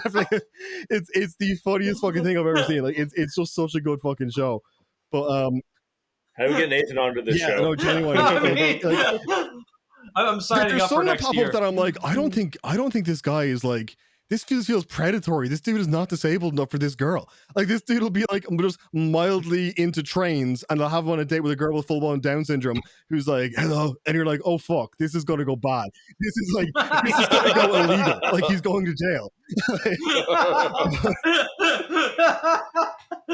Mildly into trains. There was a girl on the Undateables who I swear to God looked like Vern Troyer, but even smaller, and she was in like a wheelchair. and she like couldn't like walk properly and shit and all. And they were like in the interview, like, what do you look for in a guy? And she's like, I just want someone normal. And then she goes on like a date with this dude, right? Who had like I think like MS or something, and he could like walk on like crutches, but day to day he'd often use a wheelchair because it's easier. Good looking dude. That was the only issue he had. He's like he's like was totally normal aside from that. And she like sees him. She's like, he's in a wheelchair. And it's like, you're in a wheelchair. You're like this tiny fucking dwarf in the middle of this massive wheelchair. What are you talking about? And like at the end of it, she was like, oh, I didn't really like him. I didn't know he's in a wheelchair. I don't think I'm gonna see him again. And I'm like, you have zero fucking reason here to fucking argue, bitch. This dude was so out of your league. It's insane. But yeah, I would highly suggest that to any of your listeners who are looking for someone to laugh. The Undateables followed by Love on the Spectrum. I do like a fucking triple feature. It's fucking great. Just really push all the listeners of this into just being bad people like us. I mean, that's why they're here. You know, that's a very fair point. They haven't gotten this far. Fucking episode 50 or whatever this is. I got to see Shane Gillis, the comedian, live recently here in Ireland, and he had a bit about how his uncle has Down syndrome, and he was like, we'll go to like places like restaurants that don't serve grilled cheese, and he'll pull out a grilled cheese and start eating it. And I'd be like, Uncle Bobby, you got the grilled cheese again? And my dad would be like, he's making them a night. I know he's doing it. He's making them a night. And he'd be like, I'm not making them a night. And you look at me and be like, I'm making them a night. And like eating chewing away like a grilled cheese he brought from home. But like I love that shit. Like I also have I'm like that with some of my family. So some of my family's got like a version of like Down syndrome or whatever, and she's genuinely like the funniest fucking person I've ever met in my entire life. She works in like a local supermarket, and they got her a job through this like college like scheme for like people with disabilities and all like that. And it's always like the local supermarkets in Ireland are really good at this. There's always like a disabled guy that collects all like the fucking shopping carts and shit like that, and they're great. And but she's like the laziest person I've ever met in my entire life. And like my auntie went in one day to see like what she was up to and how she was getting on, and she finished at 4 o'clock. She only works like 2 hours, right? It's literally just like to get them the idea of like, you know, what it's like to be working. So she starts to like make 12 in the day, finishes like 2, and she like is like, my auntie's talking to the supervisor at the shop, and they're going like, oh yeah, no, she's doing great. She's over there now. She's putting away all the chips, and she's packing up the chips. The clock hits 2 o'clock, and she stands up and she drops an entire box of chips, walks up to the supervisor, goes, money, puts her hand out. It's just like, I'm done for the day. Give me the money. Let's go. And he's just like, okay, yeah, here you go. Hands like $20, chick leaves. Like, know what? Fucking proper thing, you know? You don't work a fucking minute after your time and you collect. She makes so much money, it's insane. The government just gives her money and she gets everyone else to buy her shit. It's incredible. It's a cheat code for life. Was closing. The shutters were going down, right? She fucking Indiana Jones slid under it and put her head under to the person that was there and was like, oh, I really wanted just to get one last thing. And they were like, okay. And I fucking let her in because what the fuck are you going to do? Say no? So like, let her in. And then she was like she has $2,500 a month from the government, and she like spends none of it, and she's like counting out pennies to pay for like some comic book, and she's like, oh, I don't have enough. And they're like, oh, you can just take it, it's good, the register's closed out, you can just take it. She's like, thank you, and like walks out with it. And I was like, she's fucking life sorted. This is incredible. She's got to figure it out. I very much wish I could do that. I've tried, but they don't believe me. I do the voice. I do the voice. Like I drop like one shoulder, and I like turn my leg inward a bit and limp. Do like Disneyland to get to the front of all the rides. Just walk in like, oh, me Goofy, and go into the front of the rides. If you can't beat the system, fucking join him. Take him for all it's worth, man. You're just getting your taxes back. It's like the running joke. It's like, what are you running from? I'm like, I told someone this. I'm like, oh, I run for the feds. And they asked, they're like, aren't you a fed? And it fucking broke me, man. Realization. Oh my god, what have I become? Just like, oh no, I'm running from myself. I've become what I hate. Oh man. Oh fuck. Oh, did I tell you the other day when I fucking blew myself up reloading some ammo? You blew yourself up? You told me. Did you hurt yourself? Fortunately, I don't know why I said unfortunately. No, fortunately I did not. But I was loading some 9mm cases, so there's no powder or anything in them, and one of the fucking primers just got fucking jammed in there weird. And when I went to depress it to put it in, it fucking popped, and all I saw was flash bang. I guess that's all you tinnitus people there. And it just stunned me for a minute. I was like, ow, fuck. And then the other thing was, there was like, I live in a condo. It's 11 at night. And I'm like, someone has definitely called the police on me. Yeah. Either they think I'm fucking shooting someone or I've just shot myself. I don't know anything about your job, but I imagine it's just like putting bullets in like a vice grips and hitting it with a hammer as hard as you can and see what happens. Effectively. Yeah. But dude, I remember the conversation we had after that, because you messaged basically right away and you were just like, hey, yeah, I just blew up a primer and I think someone's going to call the cops. And I'm just like, scatter a bunch of shit in the floor and make it look like you dropped something. like don't give them probable cause. You're like, well, I'll just tell them. It's like, no, don't go through the hassle. Just lie. The worst part was, it was like not even like 3 minutes later, I heard outside like whoop whoop, and I'm like, ah shit, here it comes. Nope.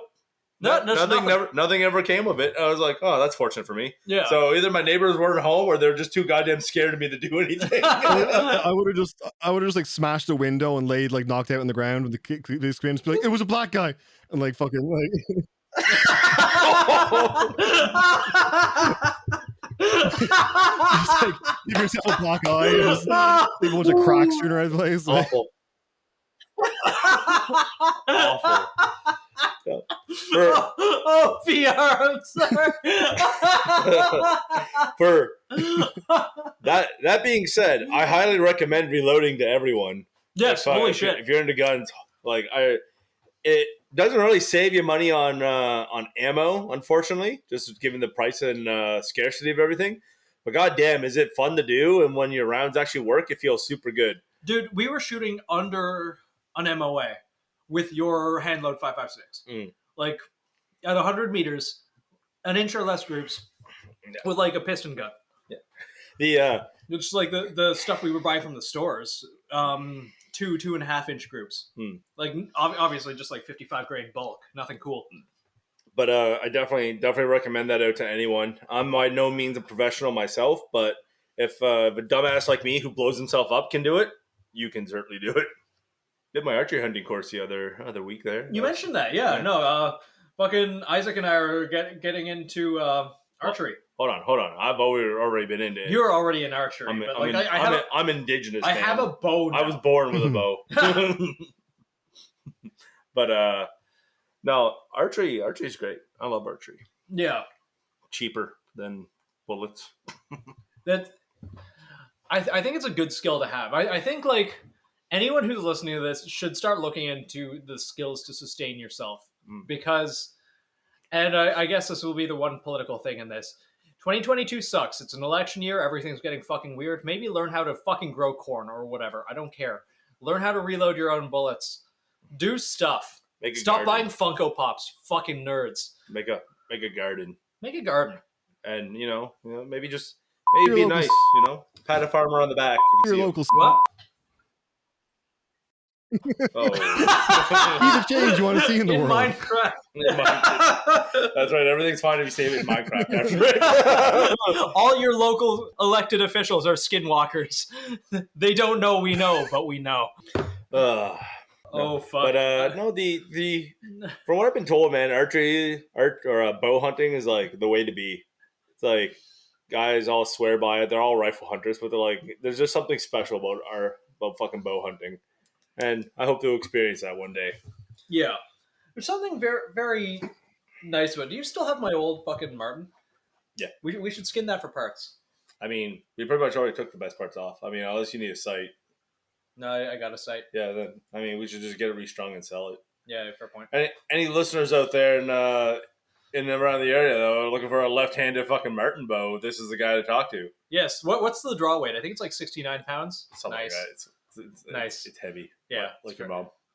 Your mom is so skinny. She's very skinny. For anyone listening, I've actually known Isaac since we were like 10. Yeah. Like we smuggled fucking Pokemon cards into school together. 2000. I met him in 2000. Oh my god. Yep.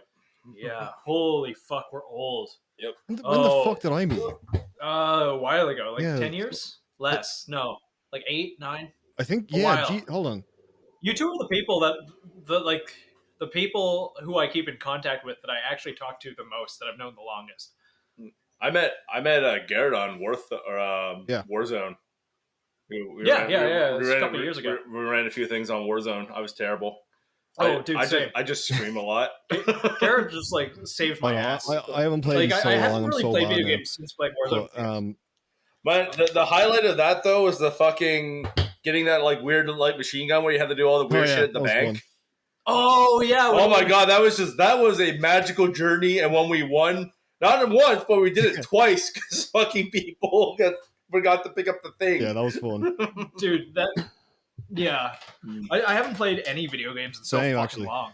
Actually, I think you want to. The only video game I played recently was it's only because of the property. I wanted to check out the new Evil Dead video game, but that's it. Like I haven't played anything else. Oh, it's solely because I fucking love Evil Dead. It's actually great. No, now I'm like in that loop of like, you know, where you're like, even if you're not doing anything else, you're kind of like playing video games feels like a waste of time. Even if you're not busy, even if you're just like chilling, right? You're kind of just like, oh yeah, but like I feel like I'm just like wasting my fucking time playing something or whatever. Like, I mean, yeah, it's like it's nice out, and if it's nice out, I'm playing video games. Like I feel like gross. I'm wasting my fucking life. Yeah, you feel gross about it. Yeah. Like for me personally, I've had to take a big step back from video games. The key thing for me, so I mostly only play video games with friends now. I never play on my own. Remember that time in Skyrim when you had to fucking rescue me from my basement? Oh, dude, this was like 6 years ago. You were on leave for like what, 2-3 weeks? Oh, this was 2013, friend. Okay, this is fucking a while ago. Yeah. It was 9 years ago. And Isaac was on leave, just from fucking military things.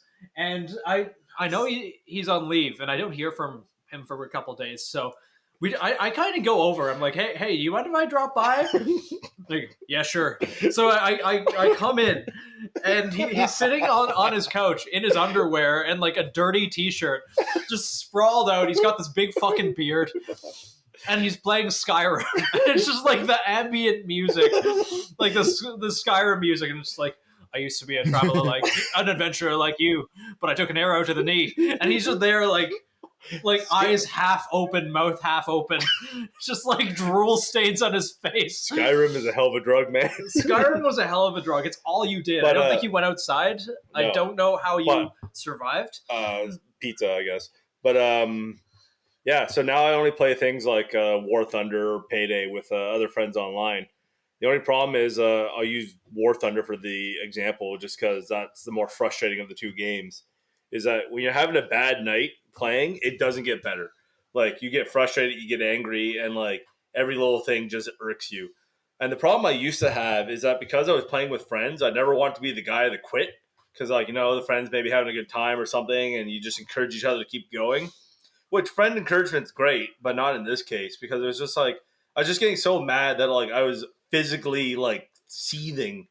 So I really had to take a step back now and get control of myself, that when I'm having a bad night with video games, like even with his friends, it's like when I'm done, I'm done. Like, you just gotta pull the plug and bail out. But I find a lot of people like have trouble with that. Like, video gaming to me is not really a hobby for a lot of people. It's fucking an addiction. Oh, 100%. And like I like gaming, and I'd never say like, oh no, don't play games. Games are a waste of time. Mm-hmm. Just like know how to moderate your time. Yeah, exactly. So like if you do like an hour or two of gaming, like that's fine. But with some friends. I was gonna say, like, I think the way you describe it is pretty good. I was like do it like with other people as like a social thing. It's not just like you sitting there on your own. Fucking like even if you're playing a single player game, just being on and talking to someone at the same time, make it like more of a social activity and way to hang out than just like solely being on your own, isolated. Yeah, exactly. Or for me, like I never was big on online games, but every once in a while, like if the weather's bad or something, I'll pick up a single player game, because I know I have an addictive personality, something that I've had basically my entire life. So I've always avoided multiplayer games. Literally, the only multiplayer game that I have played has been Warzone with you guys. And other than that, like I'll pick up a single player game and it'll take me like 4 months to beat it, because I will play it so infrequently. But then it's done. It's just done. But like little bit of a heavier talk, because like that's definitely one of those things that people need to like reassess themselves with, because I used to be terrible. I'd play a video game a little bit, I play a video game, but it's like I look at the clock, it's like, oh, it's only 5 o'clock, that's fine, whatever. And I look back, and then it's like suddenly it's 9, 10, 11 o'clock at night, and I'm like, holy shit, I did nothing. Yeah. dishes weren't done, laundry didn't get done. Like all the plans I had for the day, like be they fun or be they things you just have to do to be a human, were now wasted. And the other thing is too is like I know for myself and some other people, like it fucked their sleep schedule. Oh yeah. Like they would just stay up super late and play video games and then show up to work the next day and they'd be absolutely fucked. Oh, that was me. And it's just like, man. So recently I've been partly by my own doing, partly by inspiration from friends, like just really getting my shit back together, I'll go to the gym every day, biking to work, stuff like that. Feel healthier. You just crushed a new fucking deadlift PR, didn't you? I did. But it's like the video game thing for me is like video games are great things. We all know, we all play. Yeah. But like, goddamn, it's not even a slippery slope. It's a fucking cliff of like good to bad. Sure. Yeah. Like you don't moderate your time. It's addictive. It's like anything else. To be fair, it does help So, to avoid that now that like the majority of video games come out these days are like absolute ass. Like, I can't like I literally like think like the only game I've actually played and enjoyed in the past while has been that Evil Dead game. Everything else I've played for like 2 minutes, been like, this sucks, I hate it, and just turn it off. There's some games I love that like I said, I love War Thunder, but it can get to me. Another one was Battlefield 4. Because god damn it, you can only get killed by Brolo Swaggin so many times before you fucking crash a plane into him. Yeah, like all gaming related media is generally gone so fucking bad. Like, have you guys watched any of the Halo TV show? They made the artistic decision. They made the artistic decision to, for some reason, show Master Chief's naked ass in like every second episode. I don't know why. Like they just decided. Dude, it's like they missed the mark on the demographic that they're. Yeah, my understanding of this one is that the Halo TV show is like an alternate reality to the actual basically video games. They just kind of were like, oh yeah, like we're just gonna consider this like a separate canon or whatever. But I just want to point out that in the TV show called Halo, they still haven't found Halo. Like they're not on Halo. Like they haven't found the rings. So actually, I'm glad you brought that up because that brings up something that always irked me very much. Is in things like IPs like Halo and stuff like that, the fucking TV show or whatever in a universe that's so vast for like lore and stuff, you don't need fucking Master Chief there. Yeah, that's fair. No. Master Chief is the fucking anchor to the thing, but there are so many other stories you could tell about that universe. But like, I'm kind of at a loss for an example right now, but I know they're out there. But like, they go to an IP and it's like, we need to somehow link this into the main story, to the main characters.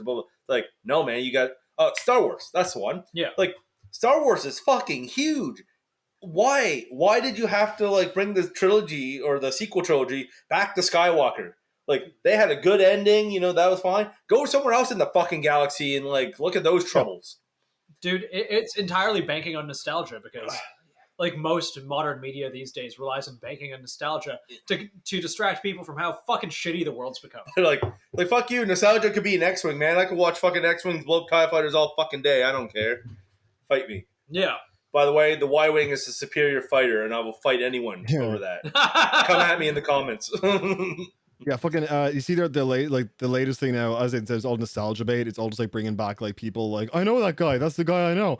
Is like the entire of Star Wars. But like the thing that's getting more creepy and haunting about it is that they just like licensed Stan Lee's like appearance for like all it to be recreated in like fucking like the next couple of movies of like with the Marvel shit. So we're gonna bring Stan Lee back from the dead. Oh, I hate apparently to do cameos again. That makes no sense, right? They gave him his send off, and like, granted, I know the technology's there to do it, but like in the case of like say Tarkin in Rogue One, like that made sense. He was a kind of a key figure around the Death Star, so like kind of made sense to put him back in there. But like, you don't need to do it for fucking everything. Yeah. No, straight up. Like, but that's seems to be nearly all media these days. Like, do you notice like how much media is focused as well on like time periods like the 80s?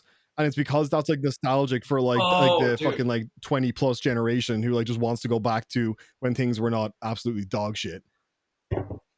And you're right, and that's another problem, right? Because then you stop looking at problems and just start like la la la la la, like everything's fine. I have fucking Han Solo here, my Macho Man Randy Savage body pillow. Makes me feel safe. Yeah, the world went to shit once he and Harambe died. Agree. Big agree. That and Roddy Piper. Fucking Rowdy Piper? Rowdy Piper. Yeah, buddy. I'm here to kick ass and chew bubble gum. and I'm all out of gum. Fucking most of them was who's the other guy that I fucking love? Was also in. Pretty sure he was Canadian. Yeah, I also fucked up that quote. It was chew bubblegum and kick ass. I'm all out of bubble or whatever. I always fuck it up. Yeah, he's a Canadian professional wrestler. Keith David. Fuck yeah. He was in Day League with Roddy Piper. He fucking rules. I love. Oh Keith yes, David. I love Keith David, dude. Doesn't he voice act the Arbiter? He voice acts fucking everyone. He's like got like some like crazy fucking list of like voice actors. He does like cartoons constantly. He was both Julius and the vice president in Saints Row. Yeah. Oh, dude, I grew up on that series. Yeah, we both did. I love Saints Row, man. That you want to talk about a game that like codifies fucking diversity? Saints Row. There you go. You could be whatever without the fuck being shitty. Yeah, you could be whatever you wanted in that fucking game. You could not make Saints They're Row. doing a remake. It looks fuck, like ass. It looks so fucking bad. They're doing like another Saints Row. Dude, it looks really? like I literally was looking at gameplay like 5 minutes ago. It looks so shit. Oh, that sucks. Like, well, THQ went up. Dude, it kind of reminds me. Do you remember Postal? Yes, they just brought out Postal 4, No Regrets, and it's exactly what you'd expect it to be. It's great. Oh my god, I need to fucking play it. I'll oh my god, that great. sounds it's wonderful. Really fun. Please. So another IP that this one's less for people like doing things with it, more just like people don't know where to start with it. It's the Warhammer 40K IP. Oh because they want to make like movies and stuff, but no one knows where to start because the lore is like millions of pages long. Like I don't know where we begin, gentlemen. There's a ton of money to the dude that did Astartes, that fucking 3D thing. I think they are I think they did already give him a contract. Just to get make him in, and then be like, you choose everything, you do everything. Good luck. Do you remember the like little YouTube series of the Astartes? None of them talked. Oh, the one you showed me. Yeah. Where it was like really well done. Yeah, and it's like holy shit! Like this is why Space Marines are fucking terrifying because they just walk through normal humans. Dude, like I watched 90 minutes of that. Yeah, straight up. Another one. Did you watch the Stormtrooper Last Stand? Yeah, the one you sent me. That was fucking good. Yeah, like videos like that. Yeah, like I would watch all day. I still think that Star Wars needs to do like a Band of Brothers style Stormtrooper movie, dude, or a show. I will stand by this. And again, like I have no love for the Star Wars series now, and I'm not really. I was never a die on that hill Star Wars fan. Rogue One fucked. It's my favorite Star Wars movie. I don't give a shit. I thought like Rogue One was good. I know a lot of people didn't like Solo. I thought Solo was pretty good. Solo was pretty good. I mean, it kind of encompasses Han. He's kind of not very great at anything. But he really does believe he is. And that's kind of like Han in a nutshell. And then later on in life, he actually becomes confident and like a good person. And then the sequel trilogy happened and fucking made him like the worst, a fucking deadbeat dad. I'm like, oh. Yeah, no, it sucks ass. I really don't give a fuck about Star Wars at all anymore, just because they fucked it so badly. Like even the shit I heard about like the fucking book of Boba Fett or whatever was like just more of taking like a great character and like just making him like a fucking joke. And you know what? I talked to a lot of friends because I'm so a big Star Wars fan, but a lot of people were saying it's like, well, the problem is that the Mandalorian is more of a Boba Fett than Boba Fett exactly. Because he doesn't talk, he doesn't talk much, he fucks, he like kills people brutally. It's like it's kind of what Boba Fett was, man. Boba Fett didn't fuck around. Boba Fett would fucking end you for saying the wrong thing. And now Boba Fett's like this, which like I watched the show, I didn't mind it, and it's like I'll give a little bit of leeway. It's like, okay, sure, Boba Fett's a fucking old man, and yeah, he may want to just settle down, but like, he'd still be fucking ruthless about it. But they just kind of made him very. Yeah, no. What's annoying as well is like Kathleen Kennedy still claiming that they had like no source material to work from. They're like, oh, we're making all these new stories. It's like you bullshit. Fucking got rid of like all like the other canon shit though that was out there, like the extended like universe shit. Yeah. You could have had a ton of stories, or you. I was like, well, we have no source material. It's like, well, you could go to your fucking legends now and like, okay, you're now back in the canon. But no, they for some reason has to wipe everything. So, well, she just set out to fucking destroy Star Wars, and she succeeded.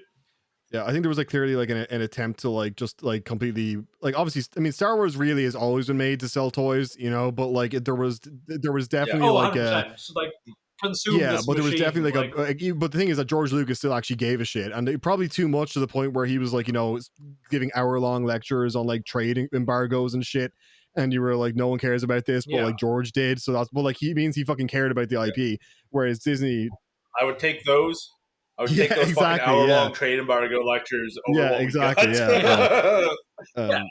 And I will absolutely admit to like being held hostage by my nostalgia. But I grew up on that shit. It was great. Yeah. It was wonderful. Absolutely. Forgot where I was going with that one. But on the toy thing, what are the interesting things? Another one I talked to other friends. Like who kids are don't nerds play with about toys is at all anymore. Oh, well, there's that because they're all on video games now. Like, fuck you, Lego was the shit. Oh, it still is, yeah. Yeah, but they do like fucking Lego video games. I was like, dude, play with the actual shit. Yeah. But what I was gonna say about the toys though was it's like the interesting one for us is like the fact that they didn't capitalize on like saber design. Yeah, that's a good point actually. Like, yeah. It's like why you could have made like fucking glaives, spears, fucking axes, like just go crazy with them because then you'll sell a fuck ton of shit. Yeah, you're right. Like the only one they did was like the Kylo Ren blade was like a different to like normal ones, and then I guess the dark saber or whatever. The double bladed, the double bladed one was like they're like when that happened, like the fucking movie theater like went crazy. Oh my god, he's got two! The bad guys were so fucking cool. Like Darth Maul was so fucking sick, but, and like now like they're all the shit just sucks now. His face. Yeah, can you hear me? Yeah, okay, you're back. You froze with a I was smile saying on your fucking face. Darth Maul awesome. was so fucking sick. He was so fucking cool, and like now it's just so shit. Well, man, I like the fact they brought the that actor back to do the motion cap for the last season of Clone Wars because it was awesome. But the voice actor they had do him like fucking nailed that's that guy. He voices like Starkiller in all the Force Unleashed games and shit. He's like a legit huge Star Wars fan. His entire career is basically Star Wars. What's his name? Yeah. He's also in an episode of Dexter. It was also funny that the voice actor for Anakin in the Clone Wars got fucking murked in the Mandalorian.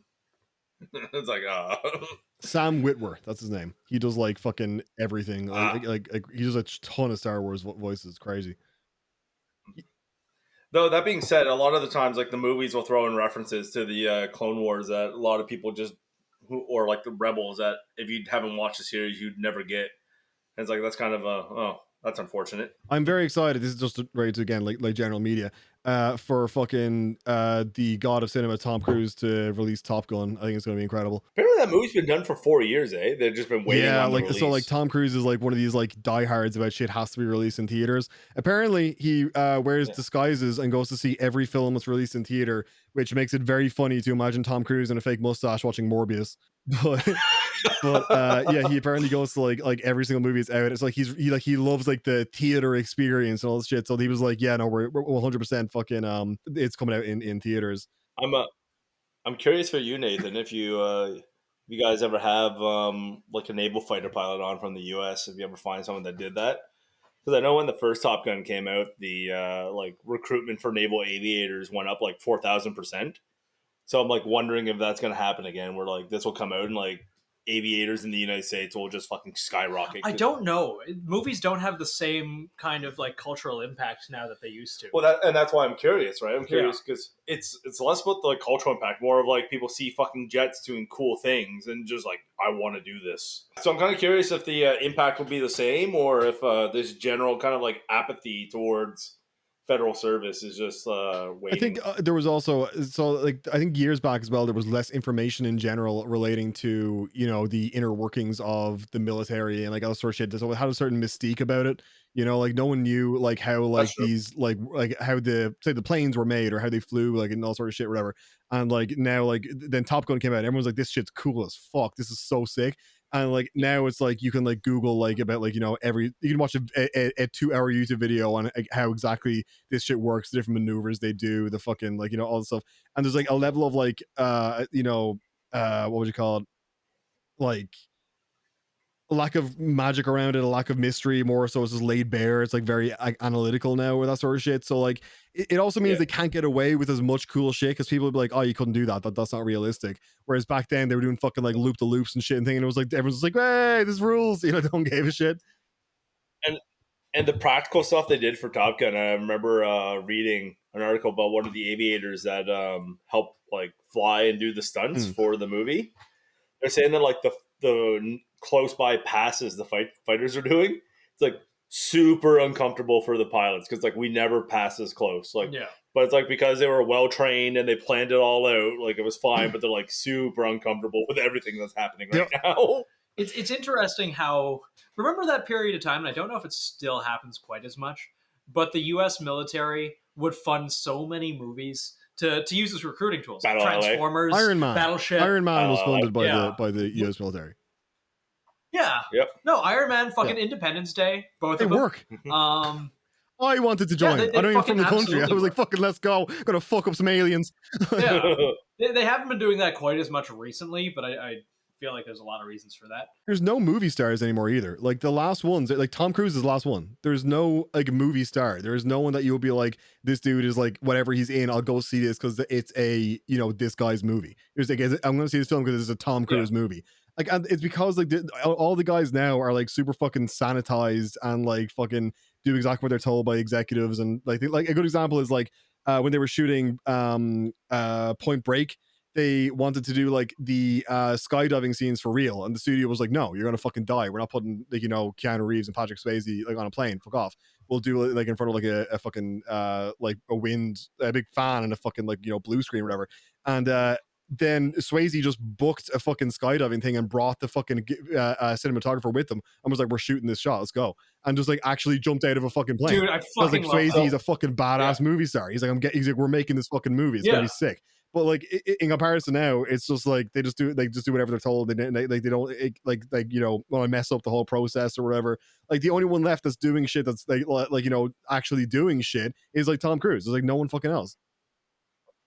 So like those practical things are fucking awesome. An odd one, I think it was one of the Transformers. I want to say Dark of the Moon, whichever one they fuck up Chicago the first time, where they have the like U.S. military like squirrel suit guys jumping out and skydiving through the city.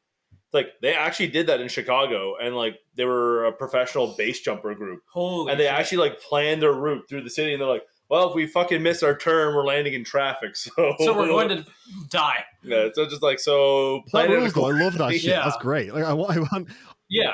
But it's cool. They showed like the mock-up of the back of the Osprey when all the guys jumped out, and like, I mean, this group was fucking so happy to be able to do this, right? Because who can sit to say like, yeah, I skydove through fucking that's Chicago. awesome. Yeah. Just like lands in the wrong neighborhood, immediately gets shot to death. just mugged the minute they land. Yo, give me that fucking pass. Mugged by like 40 gangs just emptying AKs into him. Just so some gangster going around with a parachute haphazardly put back in. Like, I will say that that's true. Like Michael Bay is one of those directors that it does still do shit like that. Like, did you guys see Ambulance?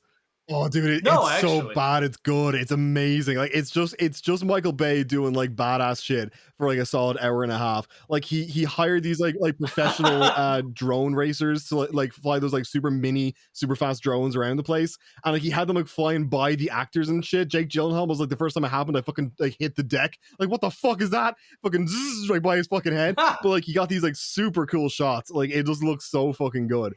But like Bay's the only one that's still like, let's actually blow this car up instead of just being like, I will CG it, Well, it's like Mad Max Fury Road. Like they made all those vehicles. They were driving in the fucking desert filming. And dude, yeah. It's like I forget who the director of that one was. I can't George remember his Miller. name right now.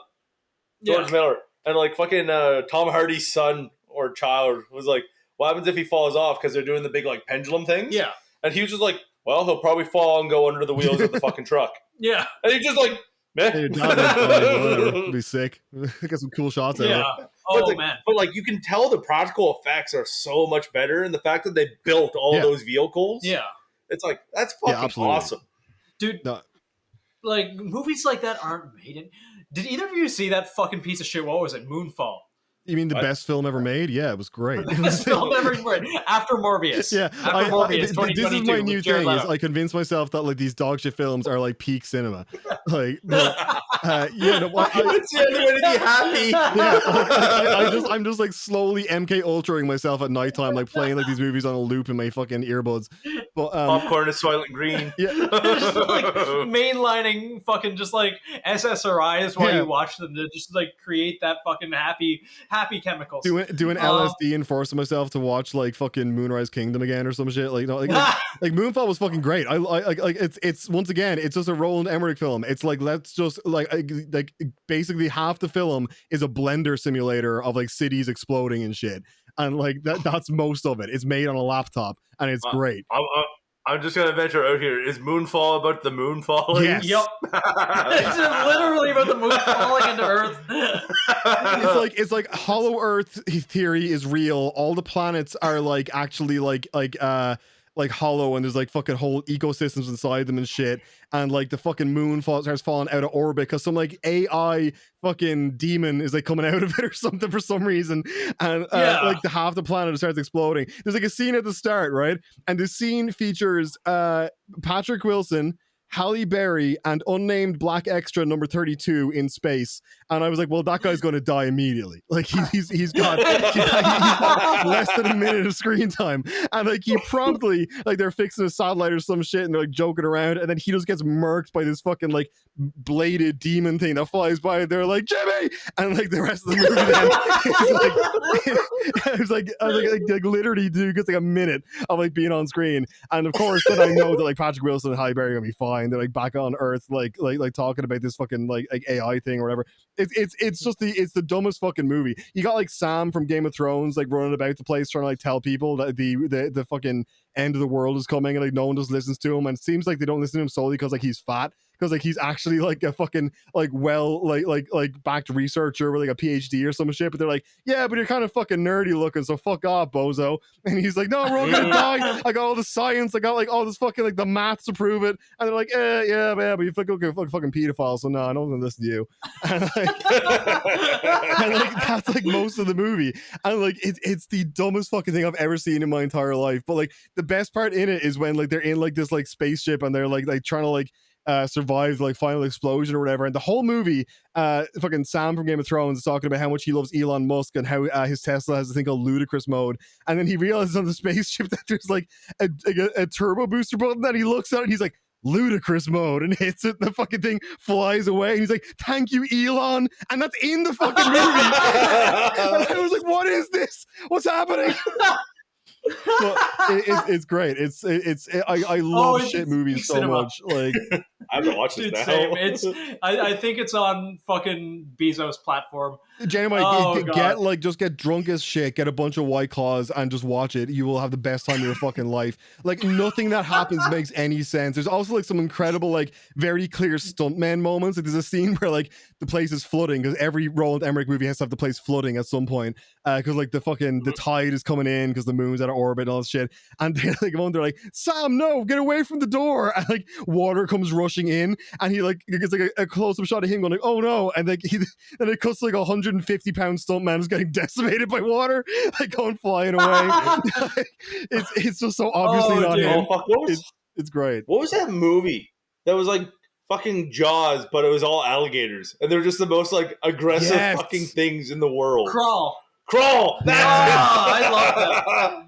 That's Sam Raimi, fucking Spider-Man, Evil Dead. There's Sam Raimi. These fucking crocodiles in Florida that must have been on like meth. Yeah, because like he's like jack crocodiles. Literally everyone in Florida. But like, all of them are like, all the gators have these like glowing red eyes, and they will just murder anything that comes within like 20 feet of them. They're like, you're dead. That just sounds like all of Florida. I love films like that are just about like a random animal, but what if it was really fucking jacked and scary? But the best part is it's not one; it's like 30 of them, and they're all pissed off. Like fucking. Speaking of that, dude, like I saw a video of a skydiver in Australia, and like he's just parachuting it. You know what I'm talking about, right?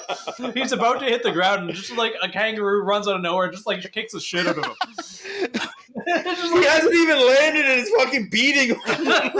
Just out of nowhere. Just like skydiving in America with a fucking gun, so you like land, start shooting at the random roos and tarantulas that come for you.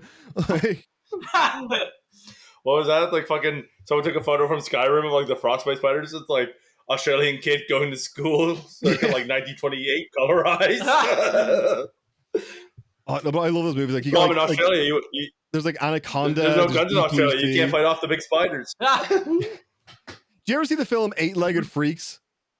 Yes, That was such a I good saw it with movie. you actually. I love that That was movie. a And like, peak cinema. that's like, so I cannot watch the film Arachnophobia because I'm genuinely shit scared of spiders. I cannot make it through it. Arachnophobia is rated PG. I cannot sit through that fucking movie, right? I've watched Eight-Legged Yeah. Freaks more times than I can count because the minute that they go from being real spiders, which is only for like the first like 10 minutes, to being like CGI like demons, I'm like, this is the best thing ever made. This rules. I love this so much. This is so fucking funny. But I love those like shitty films like that. Like I want more of them. They don't make films like that anymore. Everything has to be like dead serious and like fucking like, you know, about trauma and shit. And has to have a message. I want some absolute bullshit. Except for the two best movies, Morbius and Moonfall. Yeah, like genuinely, like everything now is all fucking like really intense and shit. It has to be like the fucking Halo TV series is about like childhood trauma and shit. I don't want that. I want him to fucking kill aliens. They missed the mark of their target demographic so fucking bad. Well, there's a huge fan base for Halo. They are not the fan base they made that show for. No. What movies I watched? I watched Death of Stalin, but I watched Suicide Squad. Oh, Suicide Squad fucked. I don't even care. That was a good movie. That the newer one? Yes. Yeah, that was awful. And then James Gunn, where they just like they went to James Gunn. They're just like, hey, make a trauma film. Here's $1 billion. Have you guys watched Peacemaker yet? Yes. Peacemaker ruled. Oh man, fucking ruled. King Shark is peak Stallone. Oh yeah, dude, I had no idea Stallone voiced him until the end. But it's so obvious. I'm a big fan of celebrities doing like very small like parts in movies. Like remember like Brad Pitt's cameo in Deadpool 2, where there's that invisible guy that gets electrified. Oh yeah, where he just Brad fucking Pitt. burns to death. Yeah, like I love Invisible Man. that. No, fucking same. Yeah, Brad Pitt. I love how this podcast, which is like ostensibly about, you know, politics and gun culture and all of that, just turned into us shit posting everything. So, sometimes you just need to lighten up a bit. You know what? I think that's what everyone needs this week. Fucking detach from politics and listen to three retards talk about the best movie, Morbius 2022. Exactly. Yeah. No, like I mean, like there's the like I imagine now, like going mildly back to this shit. All we're going to hear for the next few weeks is going to be about the most recent shooting, which like is obviously terrible. But like when people said it to me, I was like, there was 3 like in the past 10 days. I was like, it's so hard to keep track now. It's objectively awful, but it's so hard to like, you know, have the emotional bandwidth to freak out about this shit anymore. Like it's terrible. I wish it didn't happen, but I feel the same way now when someone tells me like, oh, there was a hurricane in the Philippines. I'm like, oh, that's awful. You know, it's like it's the same thing. It's like shooting like, oh, that's terrible. Look at Ukraine, man. Like everyone in the first like 2 weeks of Ukraine were fucking following it, like, oh my god, what's happening? And now people are just kind of like give it a glance, like, oh yeah, that's still going on. Yeah, it's been a couple months now. Now they got to move the news cycle on to something else. So it's election season. I guess the shootings are going to wrap up. Yep. And you got to wonder how much, like, and I was talking to my int guys at work about this. So, like, I wonder how much, like, if there's actually a metric out there for if the more you publicize, like, the shooting and, like, deep dive into the fucking thought process of the shooter and blah, blah, blah, blah, blah, blah, blah. And, like, how much of that is actually inspire other people to go out to fucking... Oh, it does, like, 100%. Like, there's actual studies done on that. Like, it 100% causes, like copycats and, like, more people to do it. Oh, 100%. And, like, it seems like the only people that won't give, like, shooters or fucking are, like, pro-gun people. They, like, refuse to fucking use their name, talk about them or whatever. Yeah. But, like, the mainstream media will just fucking, oh my god, we're going into this guy's childhood. We're talking about him nonstop, constantly. Unless it's politically advantageous. Yeah. Unless it doesn't fit the narrative. Yeah. And it's just like... Someone made an interesting point recently that I was like, this is actually a good point, is that, like, there is countries with higher rates of gun violence than the US, right? Like, there's, like tons, right? But nearly none of those countries have the same issue of these, like, lone wolf shooters that, like, lose their shit and go in and just, like, shoot up a place solely on their own. It'll be like, you know, gang wars. It'll be like, you know, general, like, you know, like war and like gun violence and shit. But like, it for some reason, it seems like the US is one of the few places that actually has like these solo dudes going in and like shooting places up. And it's interesting to wonder, there's obviously some sort of psychological reason behind that. Oh, 100%. It's like before 1986, you could literally just go into a store and buy fucking machine guns. And it didn't happen. Yeah. It didn't. Like, what changed? But now it's a self-fulfilling prophecy, and it's not going to go away. People are like, oh, yes, the gun control will fix it. The so-and-so will fix it. It's like, no, it's endemic. It's cultural. It's not going anywhere. You can't compare somewhere to, like, Australia, which never really had that much of a gun culture to begin with, and is like a strictly controlled island nation, or the UK, which is the same. And the fucking continental United States, where gun culture is in their fucking blood. It's... the right. Yeah, it's the right, which it rightly is the right. But I mean, it's everyone's right, in my opinion. You can't, like, governments don't dictate whether you can protect yourself or not. It's a natural right. It comes from God. That's my opinion. And to me, that opinion is fact. But that being said, you and I, we are from the province in Canada with one of the deadliest mass shootings in North American history. And it happens somewhere where we are with really, really, really, really, really strict gun legislation. Yep. And no gun culture. And the guy walked around for 13 hours unopposed, going door to door, kicking the doors in and killing everyone inside each house. And then the other thing is, like, the confidence that shook the police, right? From first phone call to police response for the initial incident was 26 minutes. Yeah. So it's just like, by the time police showed up, things were on fire, people were dead. Well, it's like, even with this most recent shooting in America or whatever, the police engaged with the dude and then stopped. Like 20 police officers watched this dude walk into a school and didn't follow him. And a single border patrol agent rushed to the scene and ran in on his own with no backup and took the dude down.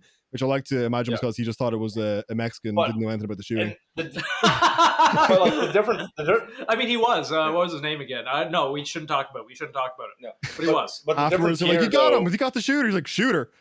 What? But the difference here was, like, with our police force as it's coming out and this inquiry going on, is like, they knew he had guns. There's multiple reports to the RCMP that he had guns. He fucking made threats to kill cops. He's like, there's so much shit, and the police right now are just in panic mode, trying to, like, keep what little credibility they have. So this is our federal police force, the RCMP. Yeah. And they're like, you read all the comments on CBC, which are normally like sucking the dick of the government. But right now, like, there's zero love for the RCMP. And this comes after they did a no-knock raid that, like, fucking tore a person's wall down because a sketchy fucking tip about him going to a house that maybe had drugs and the guy left with a plastic bag led to them fucking no-knocking this, like, elderly couple's house. And then this comes after, like, so much other shit. There's, like, Alberta, where they're fucking talking about making a provincial police force to the point the RCMP are, like, running ad campaigns about how great they are. It's important to note that these ad campaigns are funded by taxpayer dollars, and they're running ad campaigns to stop people from going to, like, locally, ran fucking police forces. That's fucked. Imagine, like, to all our American listeners, which are most listeners, imagine if the FBI also had a subdivision which employed, like, I guess in America, tens if not hundreds of thousands of cops to be every single locally elected sheriff or every single small town cop was now a federal cop. Yeah. It's ATF fucked. Is everywhere. Absolutely everywhere. That's what we have here. The RCMP is effectively like the FBI, traffic cop, and ATF all in one. Yeah. If this sort of fucking legislation comes down, fight it fucking tooth and nail. Yeah. So, back to what the original point I was making too there, where it's like, Nathan talking about God-given right there, is like 26 minutes for police to respond to this. And most of Canada is like this. Most of Canada is like rural areas far away from police where there's no real support. Yeah. So it's like, if a shooter in a relatively populated area can cause this much havoc, and then we've seen what happens here when there are no cops around, they don't engage the guy because they're scared for their own lives. Like the three that first responded, like, well, the car was going to be a bullet magnet. It's like, you're the fucking police. You're supposed to draw the bullets away from the civilians. The two that shut up the fucking fire hall, unapologetically, mind you, they said that if they were in the same situation, they'd do it again because they almost shot an unarmed civilian because of reflective vest. That's all they went on. The cop that did get killed during the incident, everyone, not to speak ill of the dead, but I know a lot of people go with, like, oh, they're a hero, they did this or this. It's like, yeah, it's unfortunate. She was trying to stop him, but it really sounds like the RCMP training failed her at this point, because there was like 14 shots from like 5 meters, if that, all missed. And then, like, not a single RCMP thought it'd be a good idea to set out, like, an alert. Instead, they were just using Twitter. Yeah, I remember fucking, I think 10 hours after the shooting happened, I finally got an alert. Oh, and the fact that they kept hearing, like, police cruiser, RCMP car, and they couldn't for the life of them comprehend that it was a marked car. They're like, nope, must be a decommissioned car. And they refused to release any details that, it was a marked cruiser. It's like, And that's an absolute failure in the RCMP, and they're fighting tooth and nail right now to cover their own asses and say they did no wrong. It's important to note also here, we have, for the guns he used, we have a registry. He didn't own them illegally. He was actually legally prohibited from owning firearms. And he did anyway, probably because he was a cop. Probably because he was a federal informant. That's another thing as well. Like, you look in like the US, like every single time there's been a shooting in the past while, it's been like, and it turns out the FBI knew about him for about 5 years, and actually they went to his birthday party, and one of the guys was his dad, and they have like extensive knowledge about these guys, and like then nothing ever seems to fucking happen with that. It's like no one's ever like, why did the FBI know this dude was going to do this and do nothing? Why was the FBI like, probably because they were sending him messages trying to tell him to do it? Yeah, exactly. Yeah, like just all these details come out afterwards. Like, yeah, the FBI would like, you know, hack his radio and be like, shoot something, shoot everyone, kill everyone over like hours on end. This is kind of tying into like people losing faith in the government and kind of the distress that like a lot of our nations are facing right now, where you have a side that are like blindly trust the government and a side that doesn't. And it's like it's like the RCMP in this instance. You know what the right thing to do would have been? Fucking own up to it. Yeah. Like, we came up short. We failed here, blah, blah, blah. And we're going to do what we can to make it better. And you know what? Most fucking Nova Scotians and Canadians in general would probably accept that. Yeah, see, they won't do that because they can't drop this, like, you know, illusion that they're in complete control. So like the next time then that they're suddenly like, yeah, you can't go outside your house for the next month or whatever, you guys might be like, well, fuck you. You're not going to, you can't enforce this. And they'll realize that, you know, they don't want people realizing that, you know, they're not able to actually do a great job of keeping shit. And that's their own fault for trying to make it like seem like they're in complete control when it's like, you can't be in complete control of a country that's fucking big and spread out.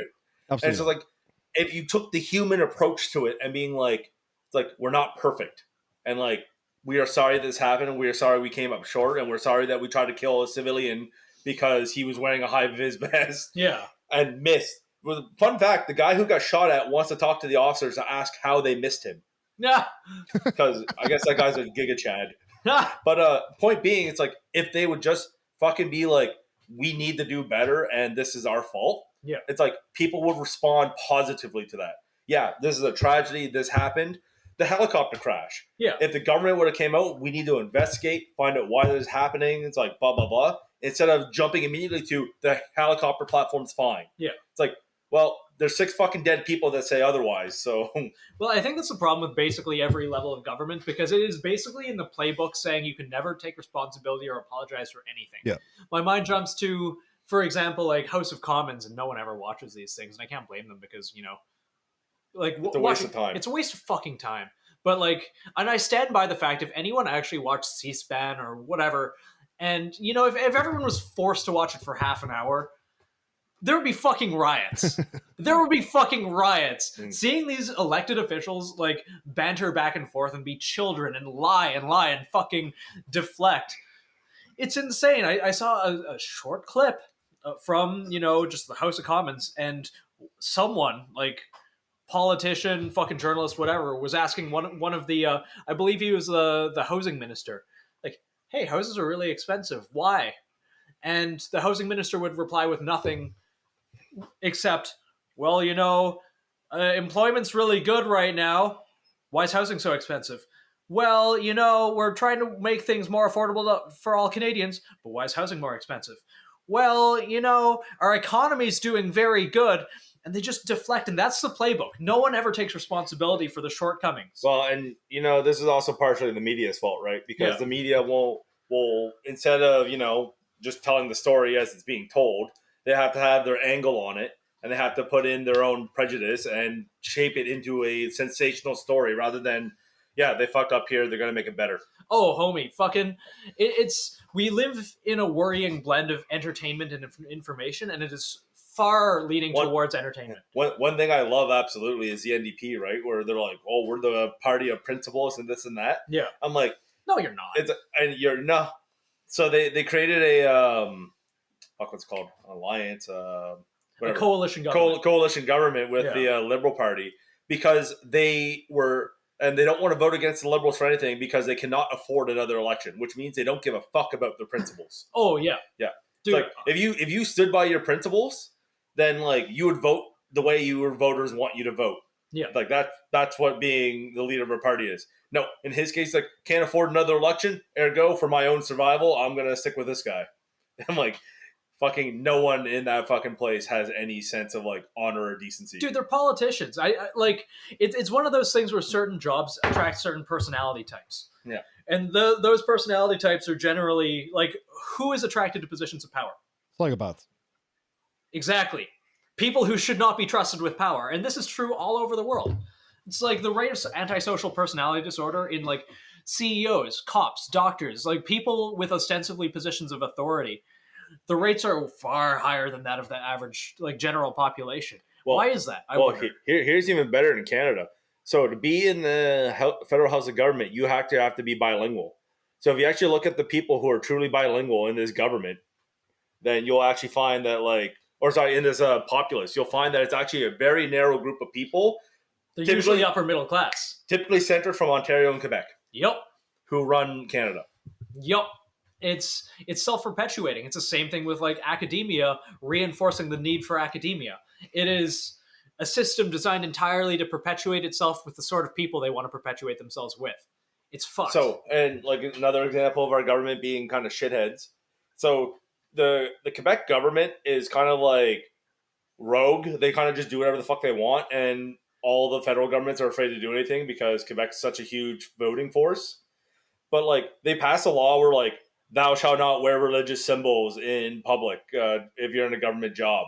So, like, teachers can't wear hijabs, turbans, crosses, like, anything that has any religious connotation. And the government's just like, well, that's bad, but that's Quebec. That's we're gonna look into it. We're gonna they're not gonna do shit about it. No, fuck no. But, Too like, many voters. You fucking watch, like, Alberta try to do something, and the fucking government would be all over them. They'd be like, "Fuck you." It's rules for thee and not for me. Yeah, but it's just like you want to talk about diversity and being a champion of, like, the people and, like, people's rights and all that. And, like, you just let a province go do whatever they want, and now they're like, what are they saying? Oh yeah, they're, like, cracking down on English speaking.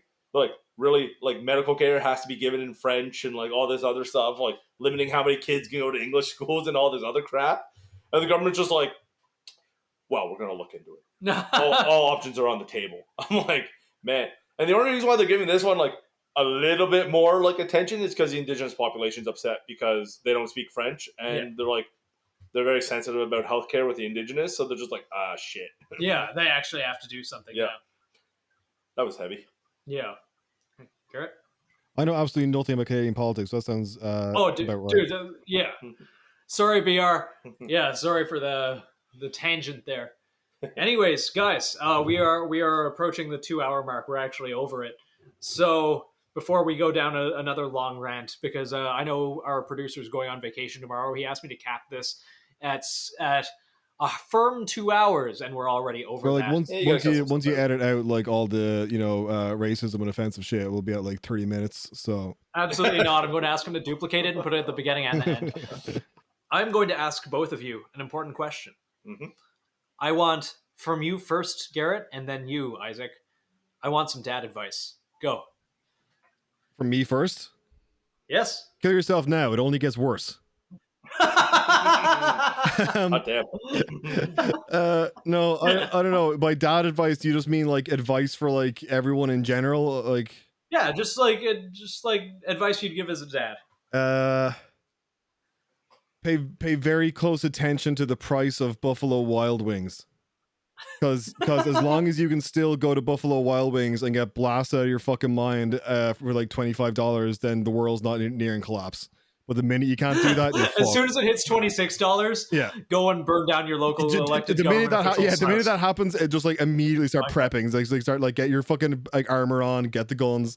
But yeah, that's like the general. That should be your barometer. Can I still go to Buffalo Wild Wings, get drunk as fuck for $25? Then I'm all good. Life's fine. My funny one would be stay strapped or get clapped. My serious one will be only you are responsible for you. You're responsible for your own safety. You're responsible for your own success. You're responsible for your life. So stop fucking blaming other people and take charge of yourself. Good advice. I'm glad to agree with that. Yeah. My dad advice, which I'm going to give anyway, even though I shouldn't do this every episode. This summer is going to be a doozy, ladies and gentlemen. Fucking if you haven't started looking into things that you should be doing, probably start doing that. If you're in Canada, maybe look into doing a PAL course while we're still allowed to. You're in America and you haven't started figuring your shit out, maybe do that. Maybe also look into gardening. Maybe start focusing on things also that are positive for your mental health. Go outside. I said this last time, go for a ruck march. Like, don't focus so much on the news. While things really suck right now, focus on you. And make sure while you are not sacrificing being prepared, be the best and happiest person you can be. Okay, bye.